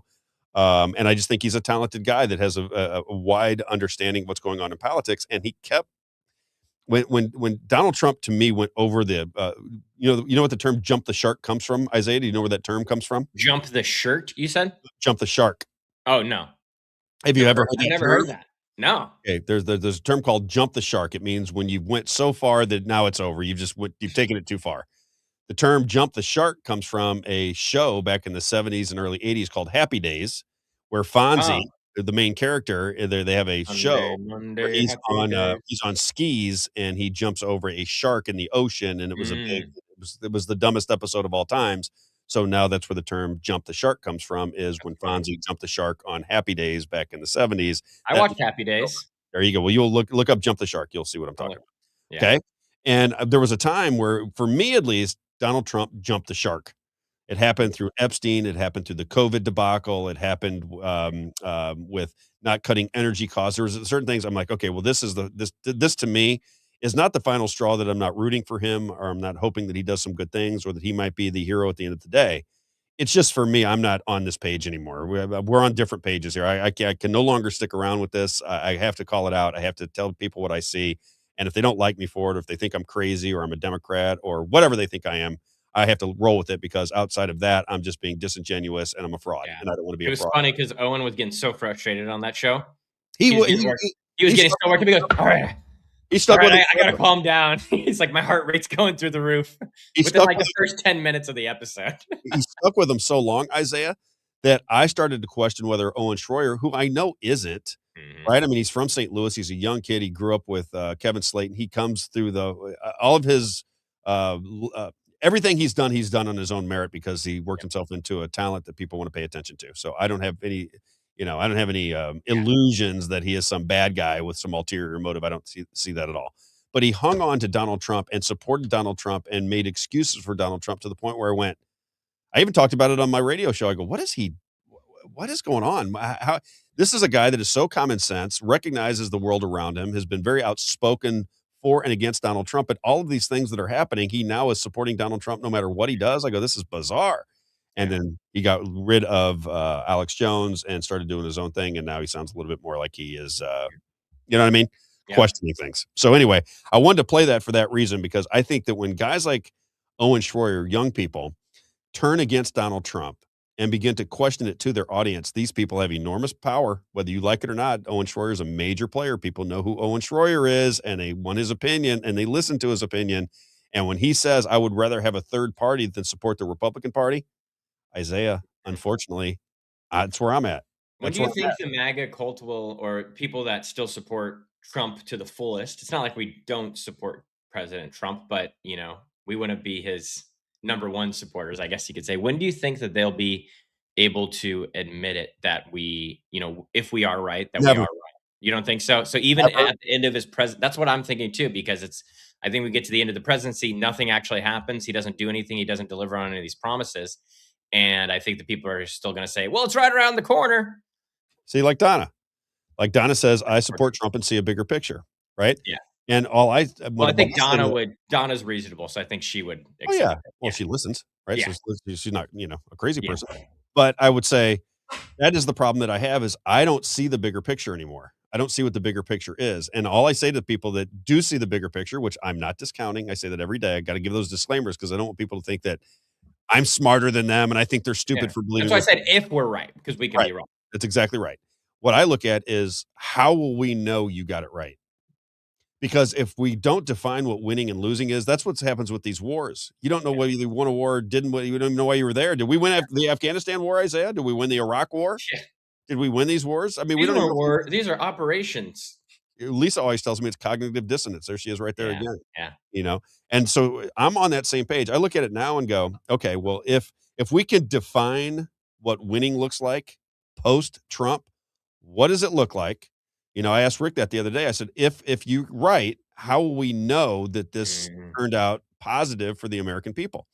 And nobody can answer that question. And I ask anybody to answer that question to me. How do we know whether Donald Trump got his agenda passed and it works out best for America and we're all in a better position and everything that he did was for righteousness? He was able to manipulate the system through 7D chess, and everything is going to be the golden era moving forward. How will we recognize that? And to this point in time, all of my Donald Trump supporters, and many listen to the show, I have not got an answer about that. How will we know? Yeah, that's Right? what I want to know too, because I feel like, and this could, I'm just speaking from my experience. I'm not saying that I'm an expert in this, but I just feel like the whole illusion of Q and that, you know, you just got to trust the plan is to get us to believe that, like you said, MAGA is whatever he says. And so if you got to trust in the plan and MAGA is whatever Trump says, then the plan changes as he goes along. That's right? That's my take. That's my interpretation of that. And I don't know why you would say, I don't know why he would say MAGA is whatever I say it is, if that means he's not changing where that's going. You know what I mean?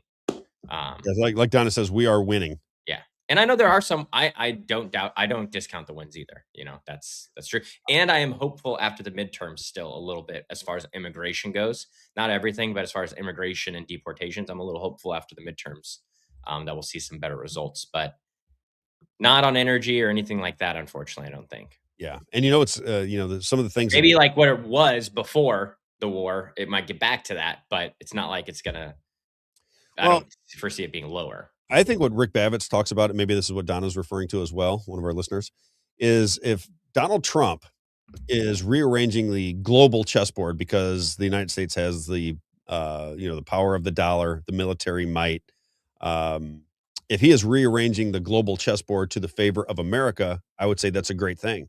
But again, I ask, this is what I ask all my friends, what is the favor of America? What is to our benefit? Because like when he says he's going to do tariffs and we're going to bring in all this money, and I go, well, good. But my bills are still high and I don't have any more money coming in. So, I mean, it might be good for America, but who are you defining as America? Are you defining as America the big multinational corporations? Is that what America is? Are you defining the big global elitist club that resides in America and many other nations? Are they winning? Because when Donald Trump says we're going to have tariffs on these people and America is going to bring in all this extra money and it's going to be great. Well, he's been saying that for 10 years and Rob Carter's not making any more money. I don't know any of my friends that are going, man, life is freaking kicking. I can get a job wherever I want. Life is fantastic. Grocery prices are down. Energy prices are down. Life is looking good for me. I don't hear people saying that. So when I hear that we're winning or that the establishment is winning, how does that manifest itself down to the middle class? Because I don't think the middle class would view themselves as winning. My son is a high earner, single, absolute stud. My son is 33 years old. Okay. He hasn't bought a home yet. Yeah. I bought a home when I was 29 years old. Mm-hmm. Had no problem with it. Piece of cake, easy peasy, nice and easy. My son is making as much money as I was in those days. He's single and he can't buy a home. Make that make sense for anybody. So I don't know what people, when they say we're winning, I don't know what you mean by winning, because my son doesn't have the ability to save up $100,000 to buy a $400,000 home. Yeah. The bills are too high. He rents a little 3-bedroom house, Isaiah, and his rent payment is $2,150 a month. And then when you add the utility, he's $3,000 a month. Yep. To rent. My first apartment that I rented was $650. Mm-hmm. Yeah, that was our apartment when we lived before we bought our house, and we had to live near Logan. Well, my wife was finishing her doctorate. That's in Chesterfield, so I mean, the cheapest house that I found, because I was like, oh, we'll buy a house because I wanted to buy a house. It's like, oh my gosh, $850,000 is the cheapest house I could find to buy. Yeah. I said, okay, we're renting for a while and then we'll move out of there and buy a house.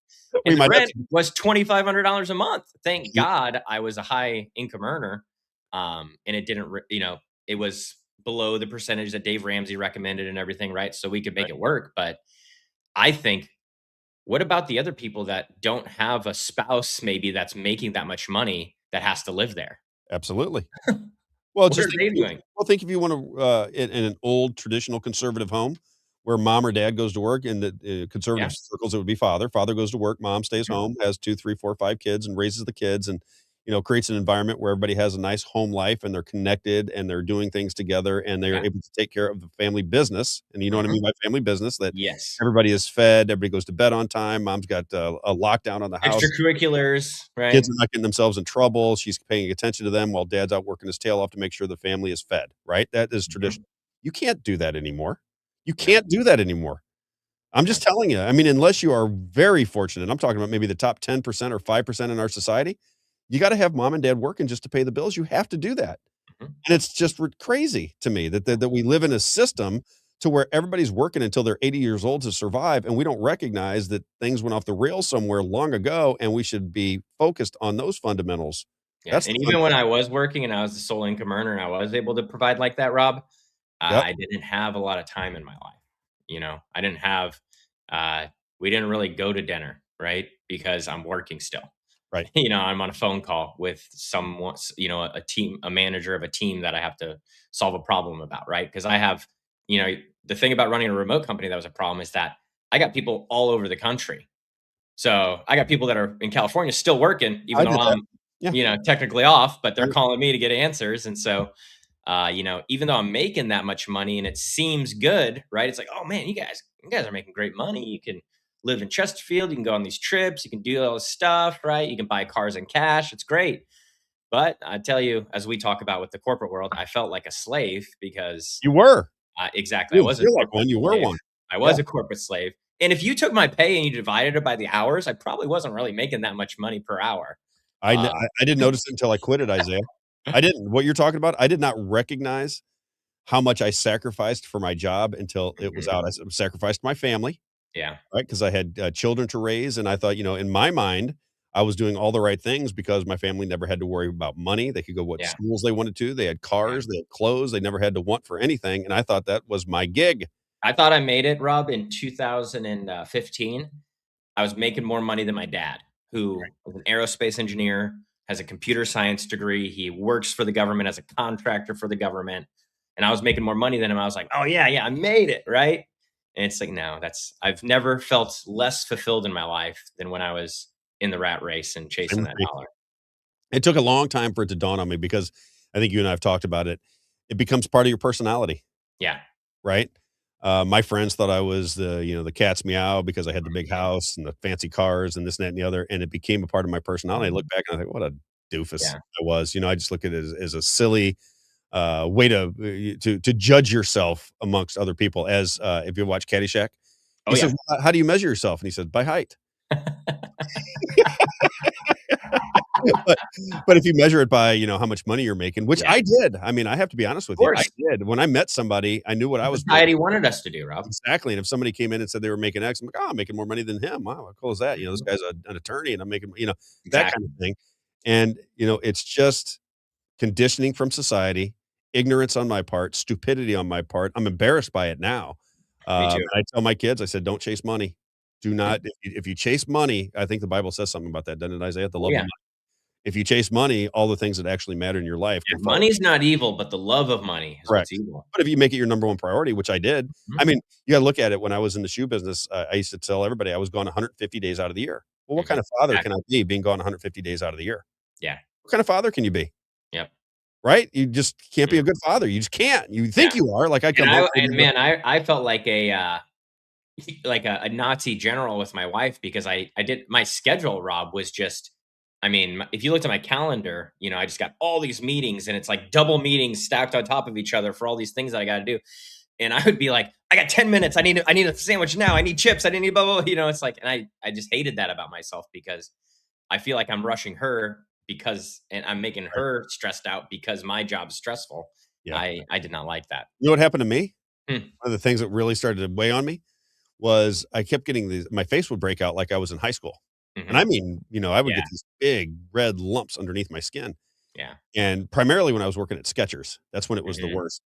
And I went to the dermatologist and I said, "What is going on here?" I said, "This is just the most bizarre thing." I said, "I'm embarrassed to even leave my house. I got 4 lumps that look like golf balls underneath my skin, and I got to go present product in front of 100 people this weekend." I go, "This is crazy." Yeah.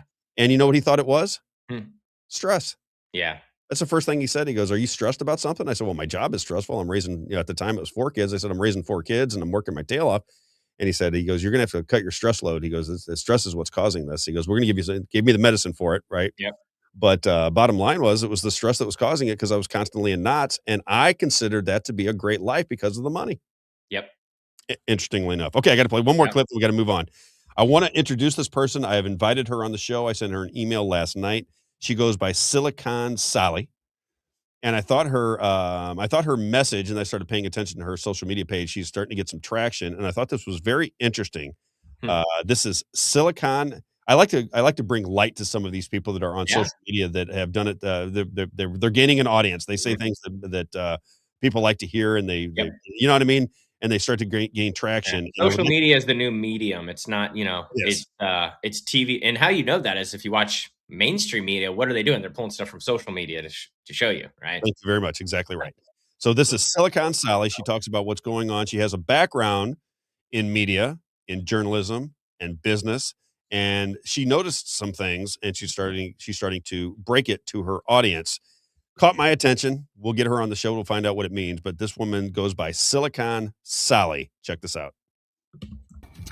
Okay, hi, I'm Amanda. This is the briefest synopsis of who I am and why I did this channel. So, right after college, I moved to LA. This was the early 2000s when it was a very, very different place. I started my career in music PR, and I saw some things because Hollywood and because music. And eventually I wound up leaving LA because LA was starting to get really, really screwy, and so was the music business. I moved home in 2008, and in 2008 went 6 interviews deep to be Diddy's personal assistant. This is a true story. I interviewed at Bad Boy in New York, 6 interviews deep, until the questioning got so uncomfortable I wound up backing out of the interview process. I was one of 2 people to finally make it through that interview process, and you guys can figure out, I'm guessing, who got the job, because it wasn't me. Thank God. I eventually moved into journalism, which I found to be absolutely corrupt, and for years worked for a paper chain that I saw some things. I was working around the Hudson County, New Jersey area. If you guys know New Jersey or Hudson County, it's a pretty politically corrupt place, but I also worked through Hurricane Sandy. So I saw a lot of nationally politically fucked up things. I saw my words change on the cutting room floor to benefit the people that were spending the money. And I left journalism because I said journalism isn't real. And then I went down my rabbit hole of finding out that all of media isn't real, and looked into Edward Bernays and all these things, which if you haven't, you should. I moved into advertising because I thought that that was safe and that that was a career that wasn't corrupt and crooked. I don't know why. And I found that to be worse because we were all ushered into ad tech and digital advertising, not something any of us asked for. I mean, I was in the real Madison Ave world of advertising, but guess what? I saw some more things. And then AI hit. And when AI hit, it took the careers of most of my peers. I was on the writing side of the business, obviously, and I saw a lot of writers commit suicide after ChatGPT launched in 2022. I did a piece with the Wall Street Journal. I have been very, very adamant about anti-AI for a long time and studying the dark underbelly of it. And this was since 2022. So I really didn't even know the political affiliations to it because they didn't exist yet. By 2024, I found that the man at the helm of AI is a man that raped me when I lived in LA back in 2004. And I decided to go into the Epstein files and put his name in, and I uncovered a bunch of things that draw all of this together, from journalism to Epstein to AI to big tech. And everything just made sense. And I decided, fuck this, fuck corporate, fuck my field. I'm going to expose everything. Yeah, I can relate with her as far as the advertising technology and marketing technology, and I mean, I do that, and I know all that. And I was just when I was at dinner with my pastor, you know what I was telling? So I was talking to this guy I mean, in the last 2 years, he became a millionaire. He had no money, and now he's a millionaire, right? And so he's asking me about marketing and questions, just about how to use social media and different things like that. And I was like, well, have you ever heard of Edward Bernays? That's what I literally said that to him, and he goes, no. I was like, well, I'll just tell you that all marketing is propaganda, and you have to look at it like that. I was like, Right. as harsh as that might sound, that's what you have to accept, because the only way to get people to take action on anything is to make them feel something. That's right. And so that's why it is propaganda, is because you're getting them to take action on a feeling, not on anything that's logical or rational. I wonder if I should. What I'm thinking about doing, because you're right on the money. I mean, you're absolutely right on the money. And I work for Skechers, and I think Skechers is one of the greatest marketing operations I've in the world. Mhm. Now, Skechers said, we are a marketing company, shoes are the vehicle. We're a marketing company, shoes are the vehicle. And I learned how they messaged to the market, and it was brilliant, and it was simple. It's always simple, it's easy, but they tie an emotion to a product. Mhm. So when I was just a couple things on Trump, I remember I was watching the Bill Maher show back in the day. He's got something called what's his show? Real Time with Bill Maher on HBO. Yep. And he had a guy on that was a guest, and he said Donald Trump. This is before Donald Trump became president in 2016. If you remember at the time, he was not polling very well. He had a 99% chance of losing. This was the common theme going on through corporate media at the time. This guy goes on to the Bill Maher show, and he says, Trump will be the next president of the United States. The crowd starts laughing, and Bill Maher's like, oh, my God, give me a break. Hillary Clinton's the most qualified person that's ever lived. She's the greatest. There's no way Trump's going to win. And he said, but why do you think he's going to win? And he said, because he understands language. And he went through how Donald Trump sells language to create a thought process in your head. And I said, bingo, baby. That's exactly how I was seeing Donald Trump. Now, at the time, I was thinking Donald Trump was doing it for the good. Remember, con for the good. I don't know that anymore. Could still be a con for the good. But he understands how to communicate with people through painting pictures and language. And it's something that if you don't study, you wouldn't even know what I'm talking about. And I don't have time to really get into it in a Great deep- example, Rob. Give Great me an example. Give me He one. says he donates his salary Perfect as the example. president, right? Perfect example. Selfless. Yeah. Right. I'm donating. Only president to ever do it. And how many people have repeated that? Oh, so many. Someone He said doesn't even it, take a salary, Rob. What do you think he's doing it for? He doesn't even take a salary. but he's made the most money out of any president that's ever Correct. existed during the presidency. That's a perfect example, because the emotion is he's selfless, and that tied into your head, and you went, oh, he's selfless. He's not like these other people that are trying to make money off them and they're trying to be powerful. He is a selfless guy, and that sticks in your head. It's repeated over and over and over and over again, and then all of a sudden you think he's selfless. Yes. When he says he's not selfless. That's the whole point. Donald Trump used to do rallies, and he said, I'm running now because I want to give back. I want to give back. He goes, because all my life, and he goes like this. He goes, it was me, money, money, money, money, money. He goes, and now I'm not that way anymore. Well, I take a look at his finances, take a look at the Kushner family, take a look at the Trumps, take a look at Salem Radio, take a look at the Lakers, take a look at the manipulation of the stock market, look at all of it. You can't hide it anymore. It's just a matter of whether you want to believe it or think that there's some 5D chess going on behind it. But he is manipulating the markets. He says he's manipulating the markets. He doesn't even deny it anymore. He's making people pay $100,000 to join a club where they can get his tweets out just a little bit early so they can make bets on the market based on what he has to say. I mean, it's bizarre. And I just think people should pay more attention to it. But when she said that last clip, and then we'll call it over for the day, when she said you should study Bernays, I just ask anybody who really wants to understand how this world is working, you have got to just get the books by Bernays. Crystallizing Public Opinion, what was the other one? Public Relations and Propaganda. If you buy those 3 books and you read those 3 books, you'll understand how language, imagery, consistency, painting a picture for you and I, because we can't see the entire world through our television lens, but they can sell you the entire world through the lens. Do you understand what I'm saying? Mhm. You can only know your life's experience. That's all you actually know are your life experiences. But what they understood through media throughout the centuries is if I can control the message through religious books, through publications, through hieroglyphics, through media, through radio, through social media, if I can control that, I can take a person's life experience and completely rearrange it based on what they see on that television screen. So if I can manipulate what they see on that television screen, I can manipulate their version of reality. And if I can control their reality, I can control their mind. I can control what they talk about, think about. I can control their perception of the world. And Bernays talked about it brilliantly in his books. And when you said you tie an emotion to it, Isaiah, he talks about that too. He said, you're going to find, this was his finding, that people are not reactionary to logic. That's why I think that, it's kind of tough for me to talk to people because my mind and your mind works in logic. But I also know the other end of it. I just feel like a charlatan when I use it. Rick Davitz and I were talking about that. Rick goes, I got to be careful not to do it because, if I start using linguistics and this, that, and the other, he goes, I feel like I feel shady doing it. I said, me too. That's why I don't do it. Yeah. I feel shady because I could talk people into things through a series of almost brainwashing techniques, right? If you study them. But then, I don't want to talk people into doing things they don't want to do because I know I made people buy stuff they don't need all the time. Absolutely. But I mean, look at the stuff that people, do when they come to buying products. Yeah. They had these, just for an example, in the shoe business, Kanye West made these like Crocs looking type deals. Yep. They're the most bizarre and ugly and clunky and ridiculous things you've ever seen.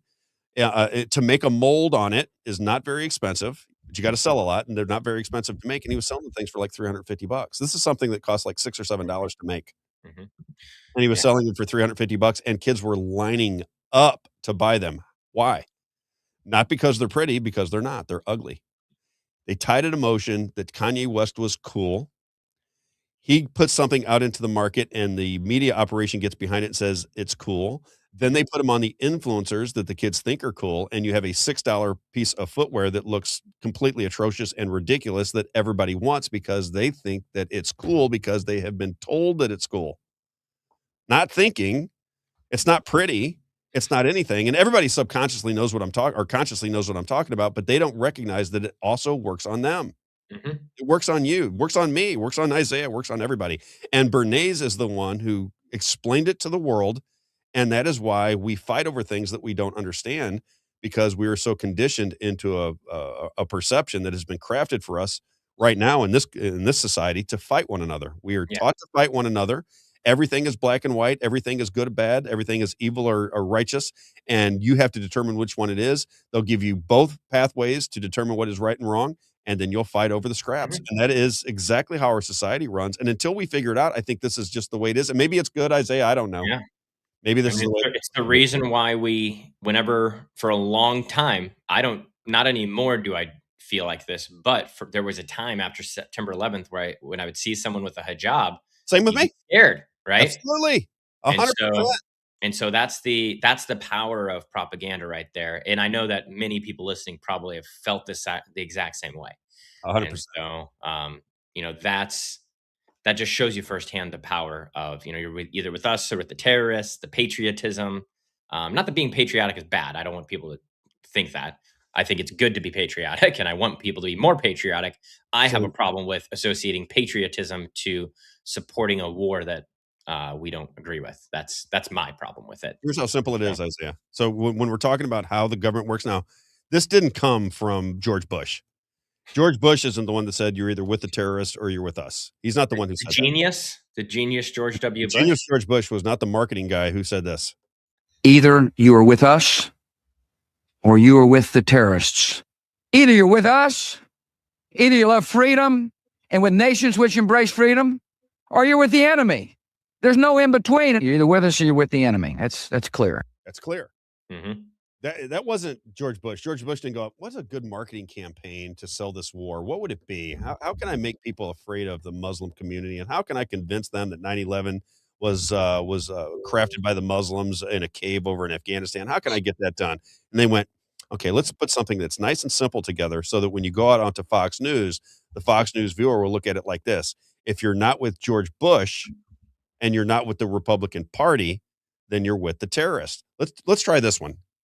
Either you are with us or you are with the terrorists. Either you're with us, either you love freedom and with nations which embrace freedom, or you're with the enemy. There's no in between. You're either with us or you're with the enemy. That's clear. That's how they do it. And think of if people can go through history, you'll see all these little slogans that create a picture that it's just one or the other. There's no gray area. You're with us or you're with the terrorist. You either want to go in and bomb Iraq or you're with the terrorists. You either want to bomb Gaza or you hate the Jews. There's no in between. There's no room for you to think for yourself, dummy. We're going to tell you what to think. You're with us or you're with the terrorists. And that's how they work it. And Donald Trump is spectacular at it. And I would assume it comes from the marketing world, which he lived in with all of his Trump, right? Trump steaks, Trump water, Trump towers, Trump everything. I think he understands. And he had Roy Cohn and Roger Stone, who are, consultants and helping him with his political career, who are, political marketing geniuses. I love the fact that the way Tucker Carlson put it, he said, MAGA is whatever Donald Trump says it is now. Yeah. Because there is no movement because you can't define the movement. All of the things that defined it in 2016 didn't happen. Mm-hmm. He's actively against it. So now it's migrated into whatever Donald Trump says is MAGA. And then you can find a clip where Megyn Kelly says the exact same thing. She said, I was talking to Donald Trump and he said, MAGA is whatever I tell the people it is. Yeah. That's what MAGA is. MAGA used to be Tucker. It used to be Tucker and Candace and, people like that. And now it's Mark Levin. Can't make it up. Jeremy Boring. Yeah. Those types of people. That's MAGA now. Benny Johnson. My favorite. He's one of my favorites, Benny Johnson. All right. Do find that Megyn Kelly real fast. Megyn Kelly tells Sean Ryan that Donald Trump says MAGA is whatever he says it is. That's a good one. Look, Kevin, I know what Kevin's up to. He's got the pretty wife now. He said neurolinguistics work. So now he's teaching a class. All right, Kevin. Stud. Oh, this is awesome. It's from Stu Peters posted it, so pulling it up from him. Check this out. So this is what Megyn Kelly says is a conversation she had with Donald Trump, and it just rings true to me. So let's see what she has to say. Give me 1 second. Sorry. How about Magic Man? I know, that's funny. That's too funny. Magic Man with the magic hands. He outkicked his coverage, if you understand what I'm saying. He knows. All right, here's Megyn Kelly. Check this out. No volume. Get your volume off, or is it off on there? Oh, yeah. Let me try to. I just think it's interesting that this is all coming out, but it's not changing the opinion of anybody. That's what I think. It reminds me so much of COVID. I gotta share it with the audio. It's when I share the screen differently, I gotta turn on some different settings than when we're. Well, although Kevin Goss is known as the Magic Man, you're my Magic Man, Isaiah. If it can be done, you get it done. Here we go. There is, what's core MAGA now? I have no idea. I think I know. Trump has said from the beginning, pedophile supporting Israeli lobby. I have no idea. Need a different acronym. But Trump has said from the beginning that he defines what MAGA is. MAGA is what I say it is. He has said, and he's not wrong. It's his moniker. It's his campaign slogan. And all along, he's defined what is and is not MAGA. And he told me personally, MAGA will feel the way I want them to feel. I'll tell them how to feel about this, that, or the other thing, and they will. And he has been totally right on that. The problem for Trump now is that he has defined MAGA literally to those who agree with Mark Levin. If you don't agree with Mark Levin, you're not MAGA, which means you must be a neocon whose main issue is what's in the best interest of Israel. And that defines MAGA down to nothing. It's a nub. So what's that? It's not large. It's not important. It's not cool. It's not appealing to young people. It has no future. Much like Mark Levin himself, it's old, it's angry, and it's dying. And so those are the people who, like the die-hard loyalists who will just feel the way Trump wants them to feel, are the ones who are harassing you for saying what you think about Thomas Massey. They do not represent the Republican Party. They don't represent the right, and they definitely don't represent the future. Man, that's good.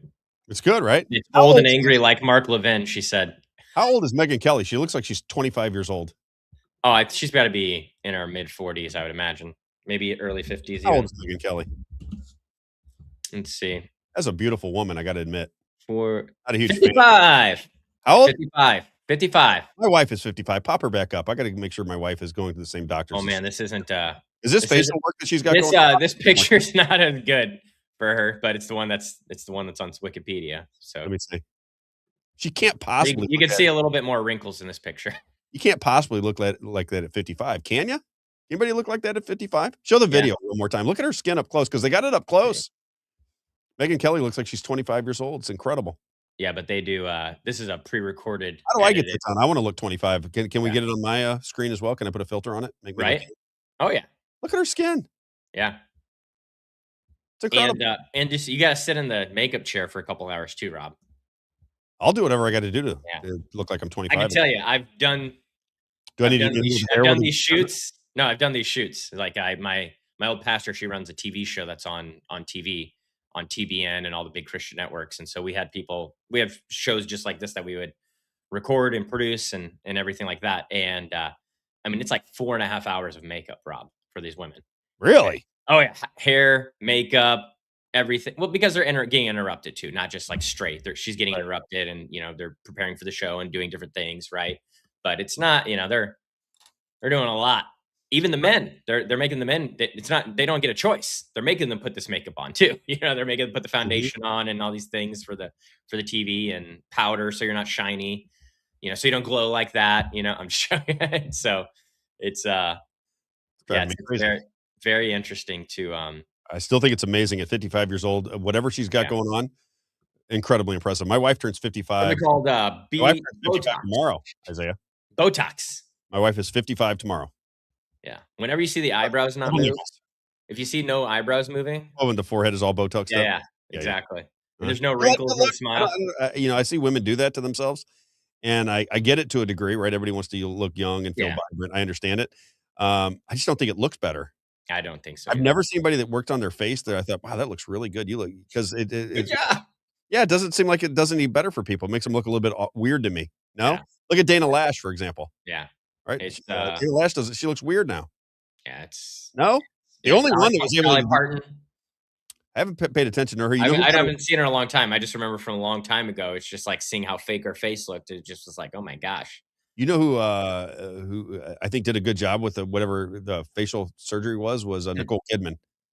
I've been watching movies with Nicole Kidman. I don't know how old's Nicole Kidman. She's going to be 50 something, and she looks at least on film, she looks like she could pass for 35 years old.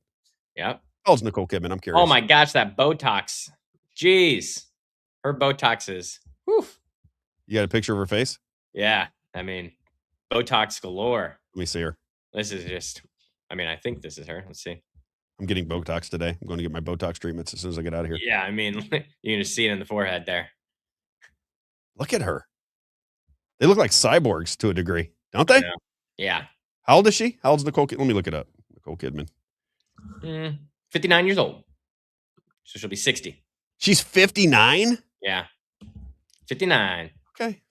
All right. Well, Moe's Pizza. Last thing I'm going to say today is when it's time for lunch, it's Moe's Pizza. I guess these women are not eating Moe's Pizza. I don't know. I don't know what they're eating. Maybe they're not eating at all.